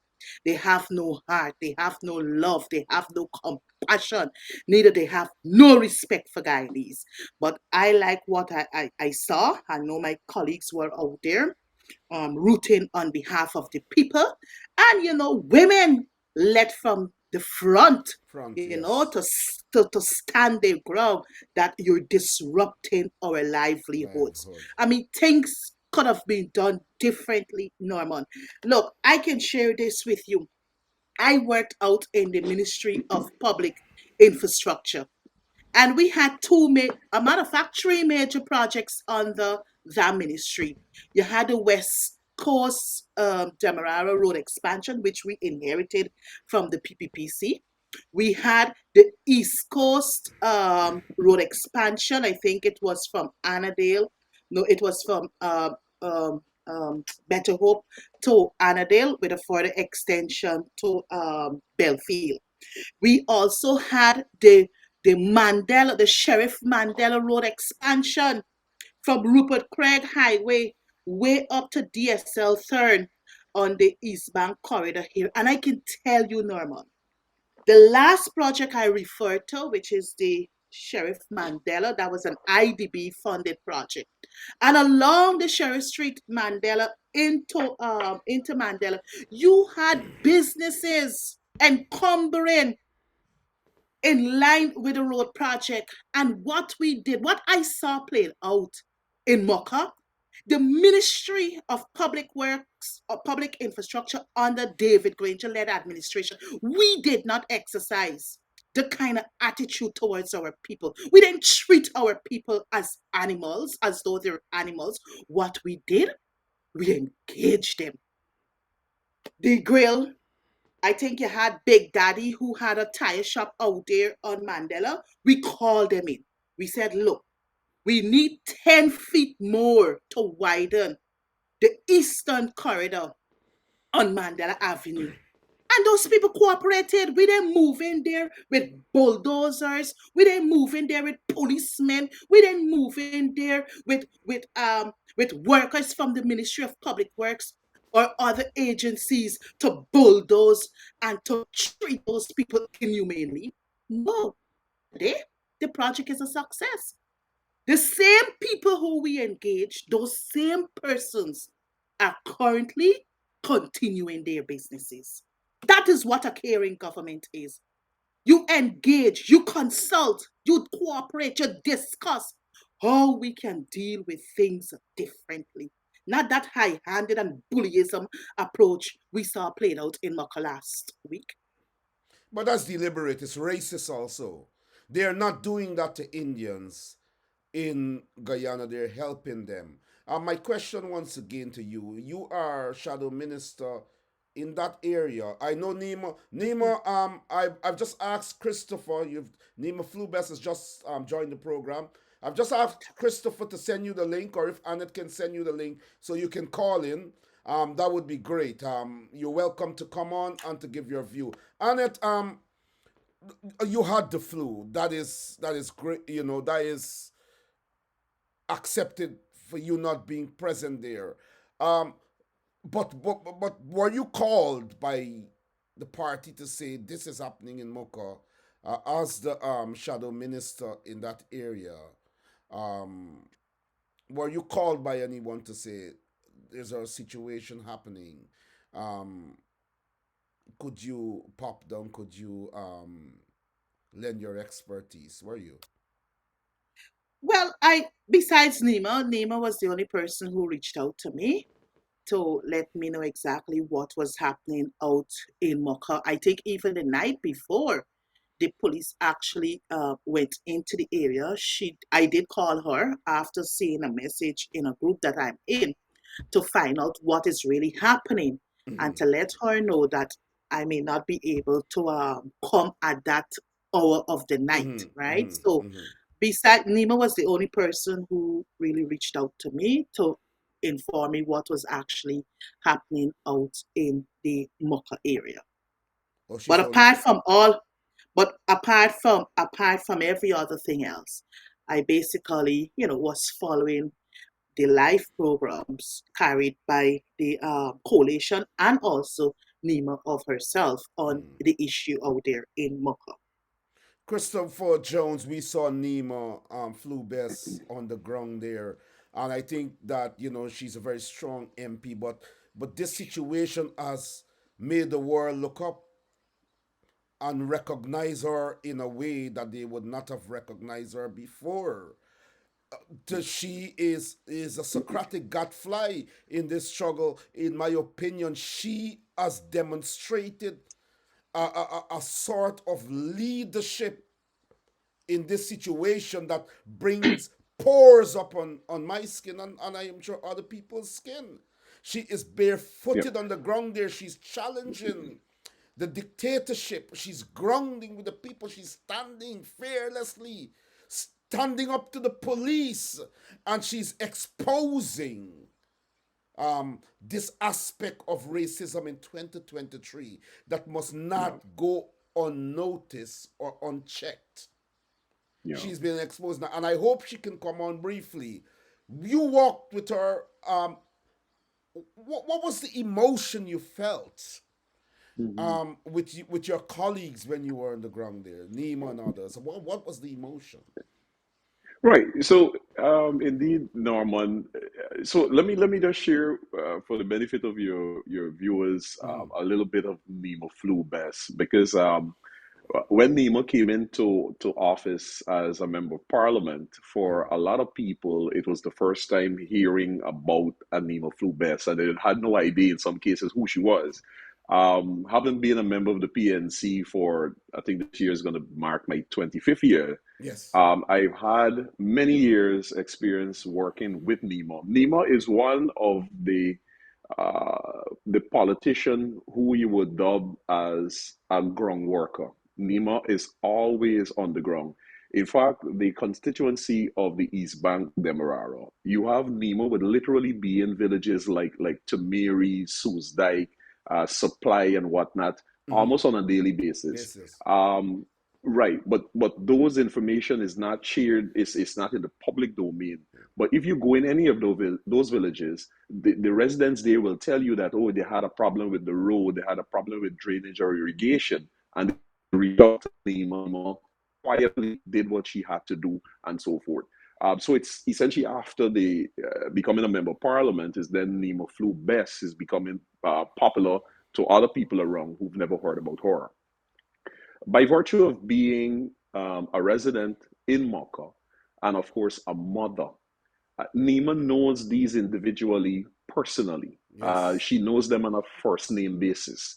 And Nima, having grown up in the village of Mocha, know, let's say, one of the elderly gentlemen there is Mr. John. You know, for all the years she knows as a child, when she comes on the back street, there is Mr. John looking after his cattle and whatever the case be. Oh, look, Mr. John just finished constructing the top part of his house and he painted and so forth for a number of years. So here it is now that Nemo Flubes, who grew up in Mocha, is now watching Mr. John's house that she knows for all of the years because these people have been living on this land respectively between 20, 25, and 35 years respectively. So they've been there all of this time. You saw the emotion, and is that essentially when we got word that the Ghana police force has been dispatched, I think the TSC or whatever the case be has been dispatched to the community, amongst other instructions, included to arrest and detain Nima Flubes. In our group, Nima reached out and shared that information with us. And Nima said to us clearly that, listen, y'all best get the bail money and come and bail me out because I gotta go to jail tonight. Oh, And wow. because, as I said before, these are people that Nima grew up with, knows them on a first name basis. Nima spoke about there is a young man, subject to correction. He has, I think it's 7 siblings. The young man shared a story, Norma, that is so emotional that when I'm looking at this youngster, tears, I kid you not, literally tears came to my eyes. The young man said that his mother worked, I think, as a security guard. She received like $16,000 per week. He said his mother throw box, as we refer to it, the mother throw box of $12,000 every week from this $16,000 because the mother wanted to construct this house. This youngster and his other siblings were saying, man, mommy, you ain't gotta throw all of this money in box, take the money, look after yourself, do your hair, buy a fancy dress and them thing. The mother says that she wants to ensure that she leave her children with a legacy that they can live on. And she continued to throw that $12,000 out of the $16,000 salaries per week into box to build her house. At the end of the construction, the mother died 2 years ago. Oh my God. The eldest sibling is has a disability or differently able. The eldest sibling is differently able. So this young man was sharing with us because it's 7 of them. All of them are adult children. The eldest is differently able. The 2 bedroom turnkey home that the government was offering is inadequate Wait, because he yes. doesn't see a situation that his adult brother is going to be sleeping in the same room with his adult sister. And then there is also the eldest sister who is differently able. That is, and he said, all of this information has been shared with the ministry with a view of them coming back to either say, but listen, we will either make 2 properties available to you guys, so you'll be split, but next to each other, something of this sort. That's why they couldn't move. But Chris, And then, the ministry wasn't concerned about that. The ministry just wanted to no, get the people out. And I'm glad you exactly. said, I feel like tears coming to my eye. Nima Flubes has joined us. Welcome. And this is so beautiful. Annette Ferguson MP, Christopher Jones, Chief Whip and MP, Nima Flubes. There is an iconic photo of you. Someone took you standing barefooted, mud all over your feet, standing there like a Harriet Tubman. And we have watched your struggle on behalf of your own community. No one can describe the pain you feel because you are not Christopher Jones, myself, or Annette, who don't know those people intimately, so to speak. Personally, we would say in Guyana because intimately, but intimately is the correct term.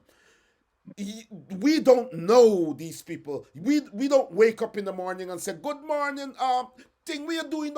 You live with them. Yeah. Chronicle when this happened, the emotions, your experience, the way you feel, what happened to you then that has changed your life now? Well, good evening. Thank you for having me on your show. I just obeyed my chief whip and joined the program. Thank you, Um, Chris. so I'm sitting in my vehicle. That's fine. Um, I will let the world know. You would have seen me all the time on the ground as an MP, always on the move, and I might have seemed very quiet. But what they have awakened in me, I don't think the PPP is ready for it because I will not, in any form or shape, back down from representing people, and especially my people. As I listen to Chris talk about the young man, tears are in my eyes because I know them very well.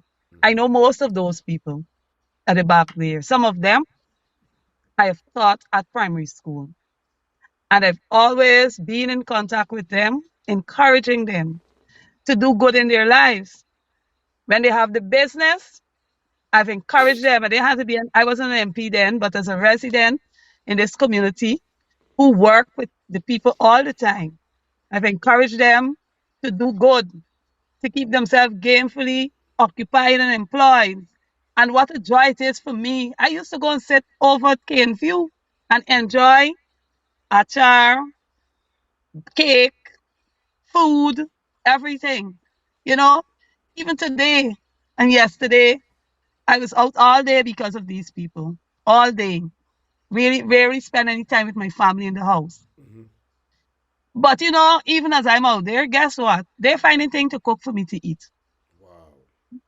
They're finding things to cook for me to eat because they want me to eat. They say, no, you gotta eat because we see that this thing has really affected you. Even though they're sad, and these are the things that moves me. Even today, as I was with these people, and we were talking and planning, we recognized that two of the children who were at school, they lost the spectacle in the foolishness that should have never taken place in the first place.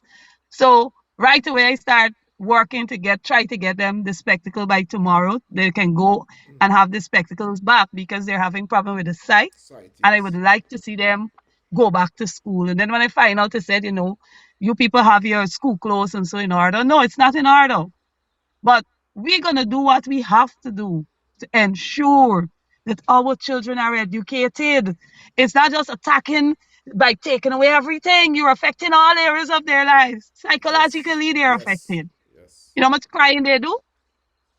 You know how much crying, how much And pain and their they're friends are feeling traumatized. from seeing that? It's difficult. So the education is affected emotionally. They're affected socially. They're affected. You know what's it? You go to school and your friends will tell you, I saw your house being graded down. For what? For what? Should our children, should anybody be going through or have to deal with something like this? I am calling for justice. You These are. people got to be compensated. The government got to pay. They must pay for what they've done to those people. It's wickedness. And yesterday I was even more hurt when I saw that Mark had to sell out 17 big pigs and about 40 piglets for next to To nothing, nothing. practically next to nothing. I pleaded, I begged, but he was so fed up and frustrated. He said, before I have to sit and see a machine come and break my pen and dump mud on the animals that I have raised for my living, that's his only source of living, is farming. It's better I sell it out. Why should our people be placed in that position? We cannot continue to sit and allow this PPPC administration to destroy the lives of innocent people. They want them to become bandits. They will not. My people will not. People of Mocha will not. We will fight. Well, And I will continue to stand with you the are people. fighting and you have made an entrance. You've been around for a while, but there is an entrance that is worthy of the world's recognition. And the name Nima Flew Best will never be forgotten in opposition politics forever. I want to, because we are 2 hours into the program, I have to bring you guys back another time to talk about greater issues. But I want to ask all of you this question in closing. I want you to be brief. And I will begin with Annette, and then we go to Krista and back to Nima. Look, calls have been made over time with all the atrocities that the PPP would have visited on African Guyanese since they assumed office. And many in the diaspora and at home are saying that we are talking, we are taking legal action. Nothing in the shape or form of justice is being had. And therefore, as one atrocity is visited, the PPP goes to another one, only to get the same response that emboldens them to bring about another one. So my question is, do you think, as leaders of the people in your constituencies that are being oppressed, that enough is being done to bring an end to the PPP's hegemony? Because it seems as if it's going on from one to another and they expect a particular reaction. Do you think that enough is being done? What would be required to up the ante to ensure that a check is put in place, that they cannot continue? Annette Ferguson, Christopher Jones, Nima Flubes. Because we're speaking to the world now. Thank you very much, Norman, yeah, for having me on the program.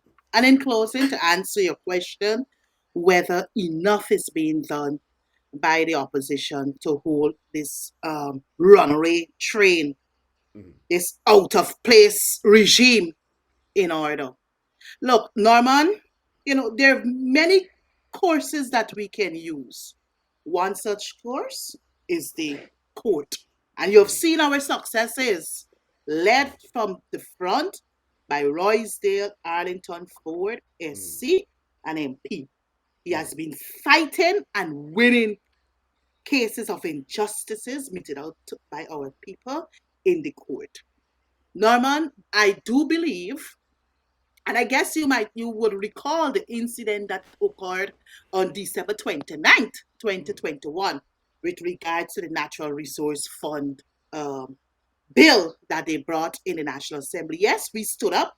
We aired our voices against, what the government was going to do with a new bill, right?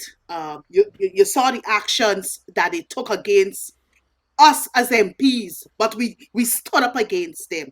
So we don't mind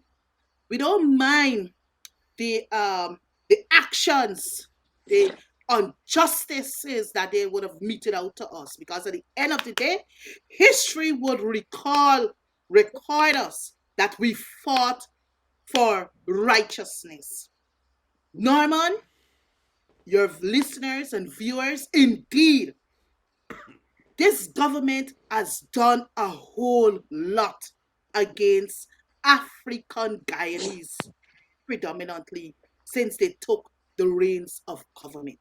And I believe as a national leader, as a representative for the voiceless, the time has come for us to come together, whether at the level of the PNC, at the level of the parliamentary opposition, to hold one head.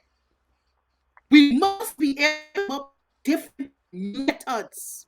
I wouldn't want to lay out everything here, what I believe, right? But the time has come for us to have different methods employed against this devious, this wicked, this demonic force we got to deal with called the People's Progressive Party Civic. It's one man got his country upturned, and we got to deal with that one man. We must deal with that one man because this one man believes that the estate of Guyana belongs to him.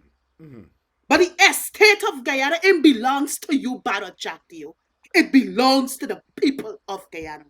And what you have done, what you continue to do to African Guyanese, you got to stop.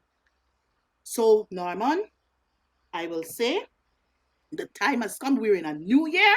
I think the leader of the opposition would have made it clear that this is a year we will be holding the government accountable. And I believe that going forward, you will see much more efforts. It has already started in Mocha. It has already started in Mocha. But we have to build on that momentum. Well, you have implied. Thank you so much, Annette.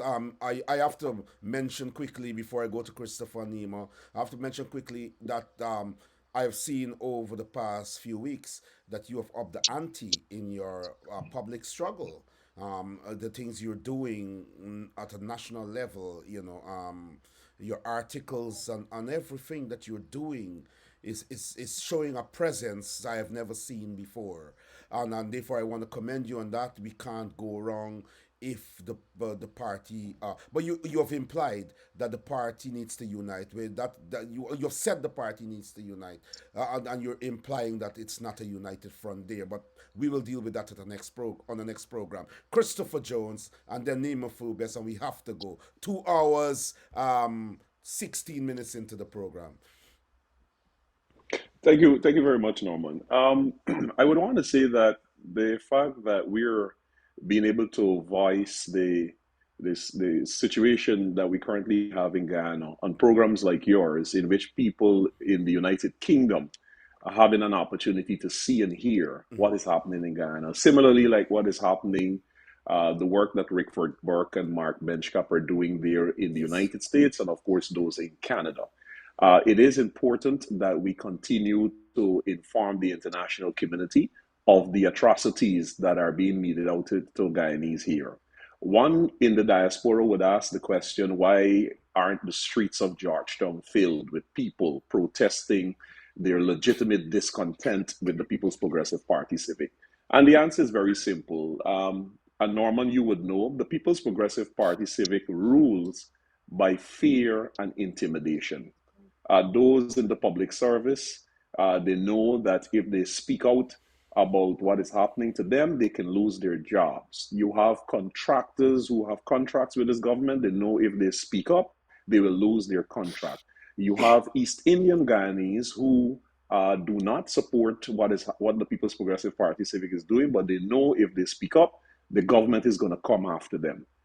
When we used to say that the People's Progressive Party or Guyana is the PPP is a creeping dictatorship.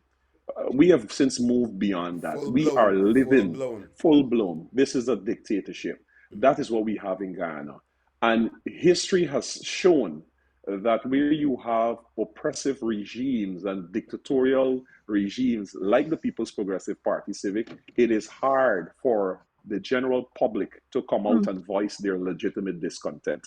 As such, the combined opposition, the members of parliament, the councillors and so forth will have to take the lead. Though it will be a strain on you because they come after us, as Annette mentioned, and as the world would know, the 8 members of parliament who have been suspended without pay. Annette Ferguson and 3 other MPs still remain on suspension. They have not received a salary or an income since last year, July or August, thereabout. But we will have to continue to do so. It is important that those in the diaspora continues to spread the information in terms of what is happening in Guyana.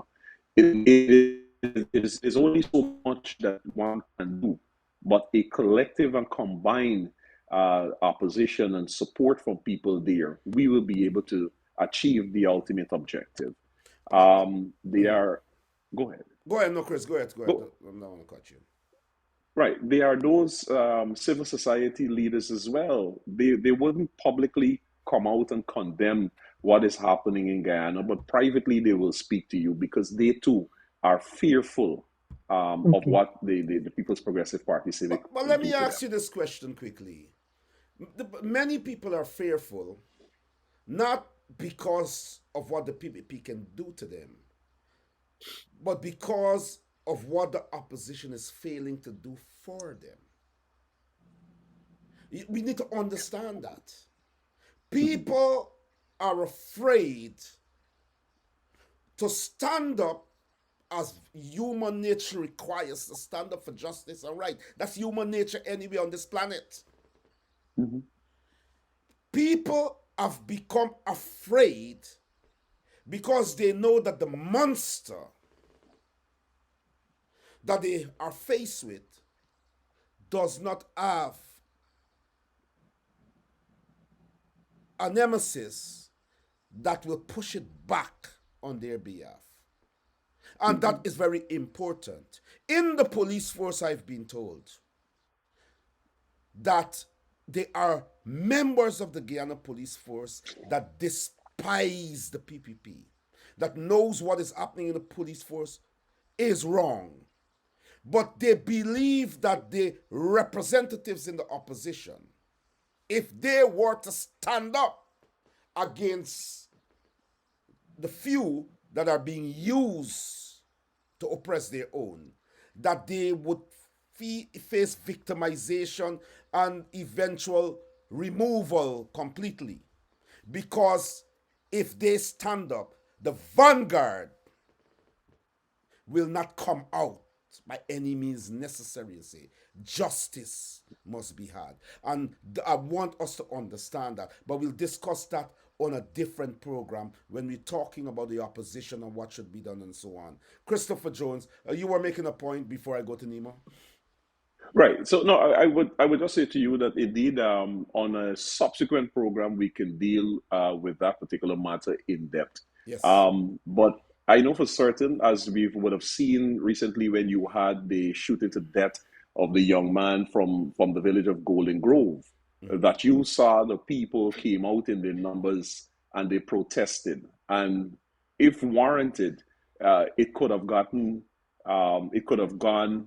either way. But of course, it comes back to leadership. But we will discuss that at a different forum. Norman, before you go to Nima, just let me Go ahead. quickly Go ahead, alert. Chris. Let me just quickly alert your viewers that with the situation in Mocha, particularly with the road, we were always told by the administration that the people, the seven residents, they were blocking progress. They were in the path of the road. Just before just before I left Guyana this morning, I had my team went out into the area and they did some drone shots to provide an overhead perspective so you can see clearly. I will release those photos on my page tomorrow morning at about 6 o'clock in the morning. So all and sundry will be able to see that it was a complete lie that these houses were directly in the path of the road. The images will show you that the road construction could have continued unimpeded Without with moving. all right, Yes. while giving those residents the opportunity to pack up and move out and go on. I'll share those photos. I release them 6 o'clock tomorrow But morning. before I go to Nemo, the other thing too is that they want to remove those people because when you're building a highway through an area like that, the value of land and everything in that Exactly. area, black Exactly. people must not get that opportunity to build their wealth. And when you look at those people being independent Mhm. in terms of farming, in terms of industry and so on, they can Yep. become billionaires without depending on anybody else who are billionaires in Guyana. And so it's a Absolutely. displacement because they are not supposed to be on something that they have been on ancestral That's land. right. When the value goes up, you have to go. Right. You Exactly. understand? And Yep. Christopher Jones, as I said, we all have to do another program. I Yep. have to go to Nima for her to give her view, and we have to wrap up. Excellent. Thank you. Go ahead, Nima. Thank you for having me on your program. I would simply close by saying this quote that says strength and growth come only through continuous effort and struggle. But you think the opposition is? I Strength and want you to answer the growth. question. Just now, I'm answering your question just now. Strength and growth comes only through continuous effort and struggle. I've heard your comments, I've listened to my comrades, and I can tell you that we are working and we will continue to work assiduously to make a more impactful presence in this country and with our people. I want to encourage the people to stand with us. I wouldn't say more to that, but watch the ride. Do Watch the have a right. blessed night. Watch Honorable the ride. Honorable MPs Nima Flubes, Annette Ferguson, and Christopher Jones, who is also chief whip of the party.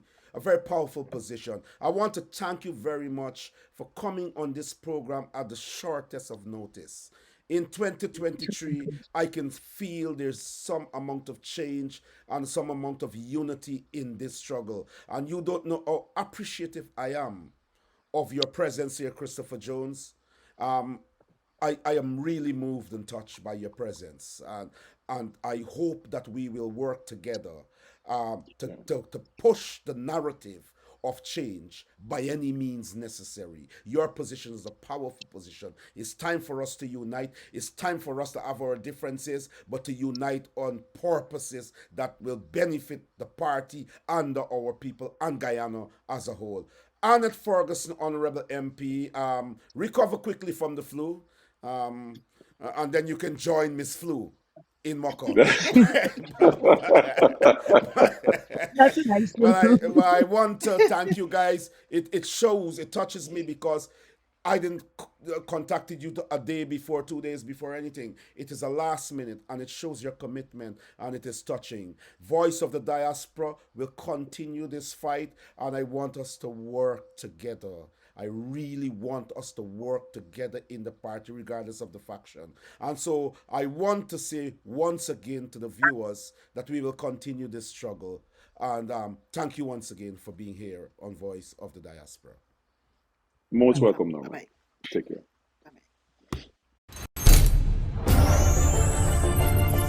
Bye-bye.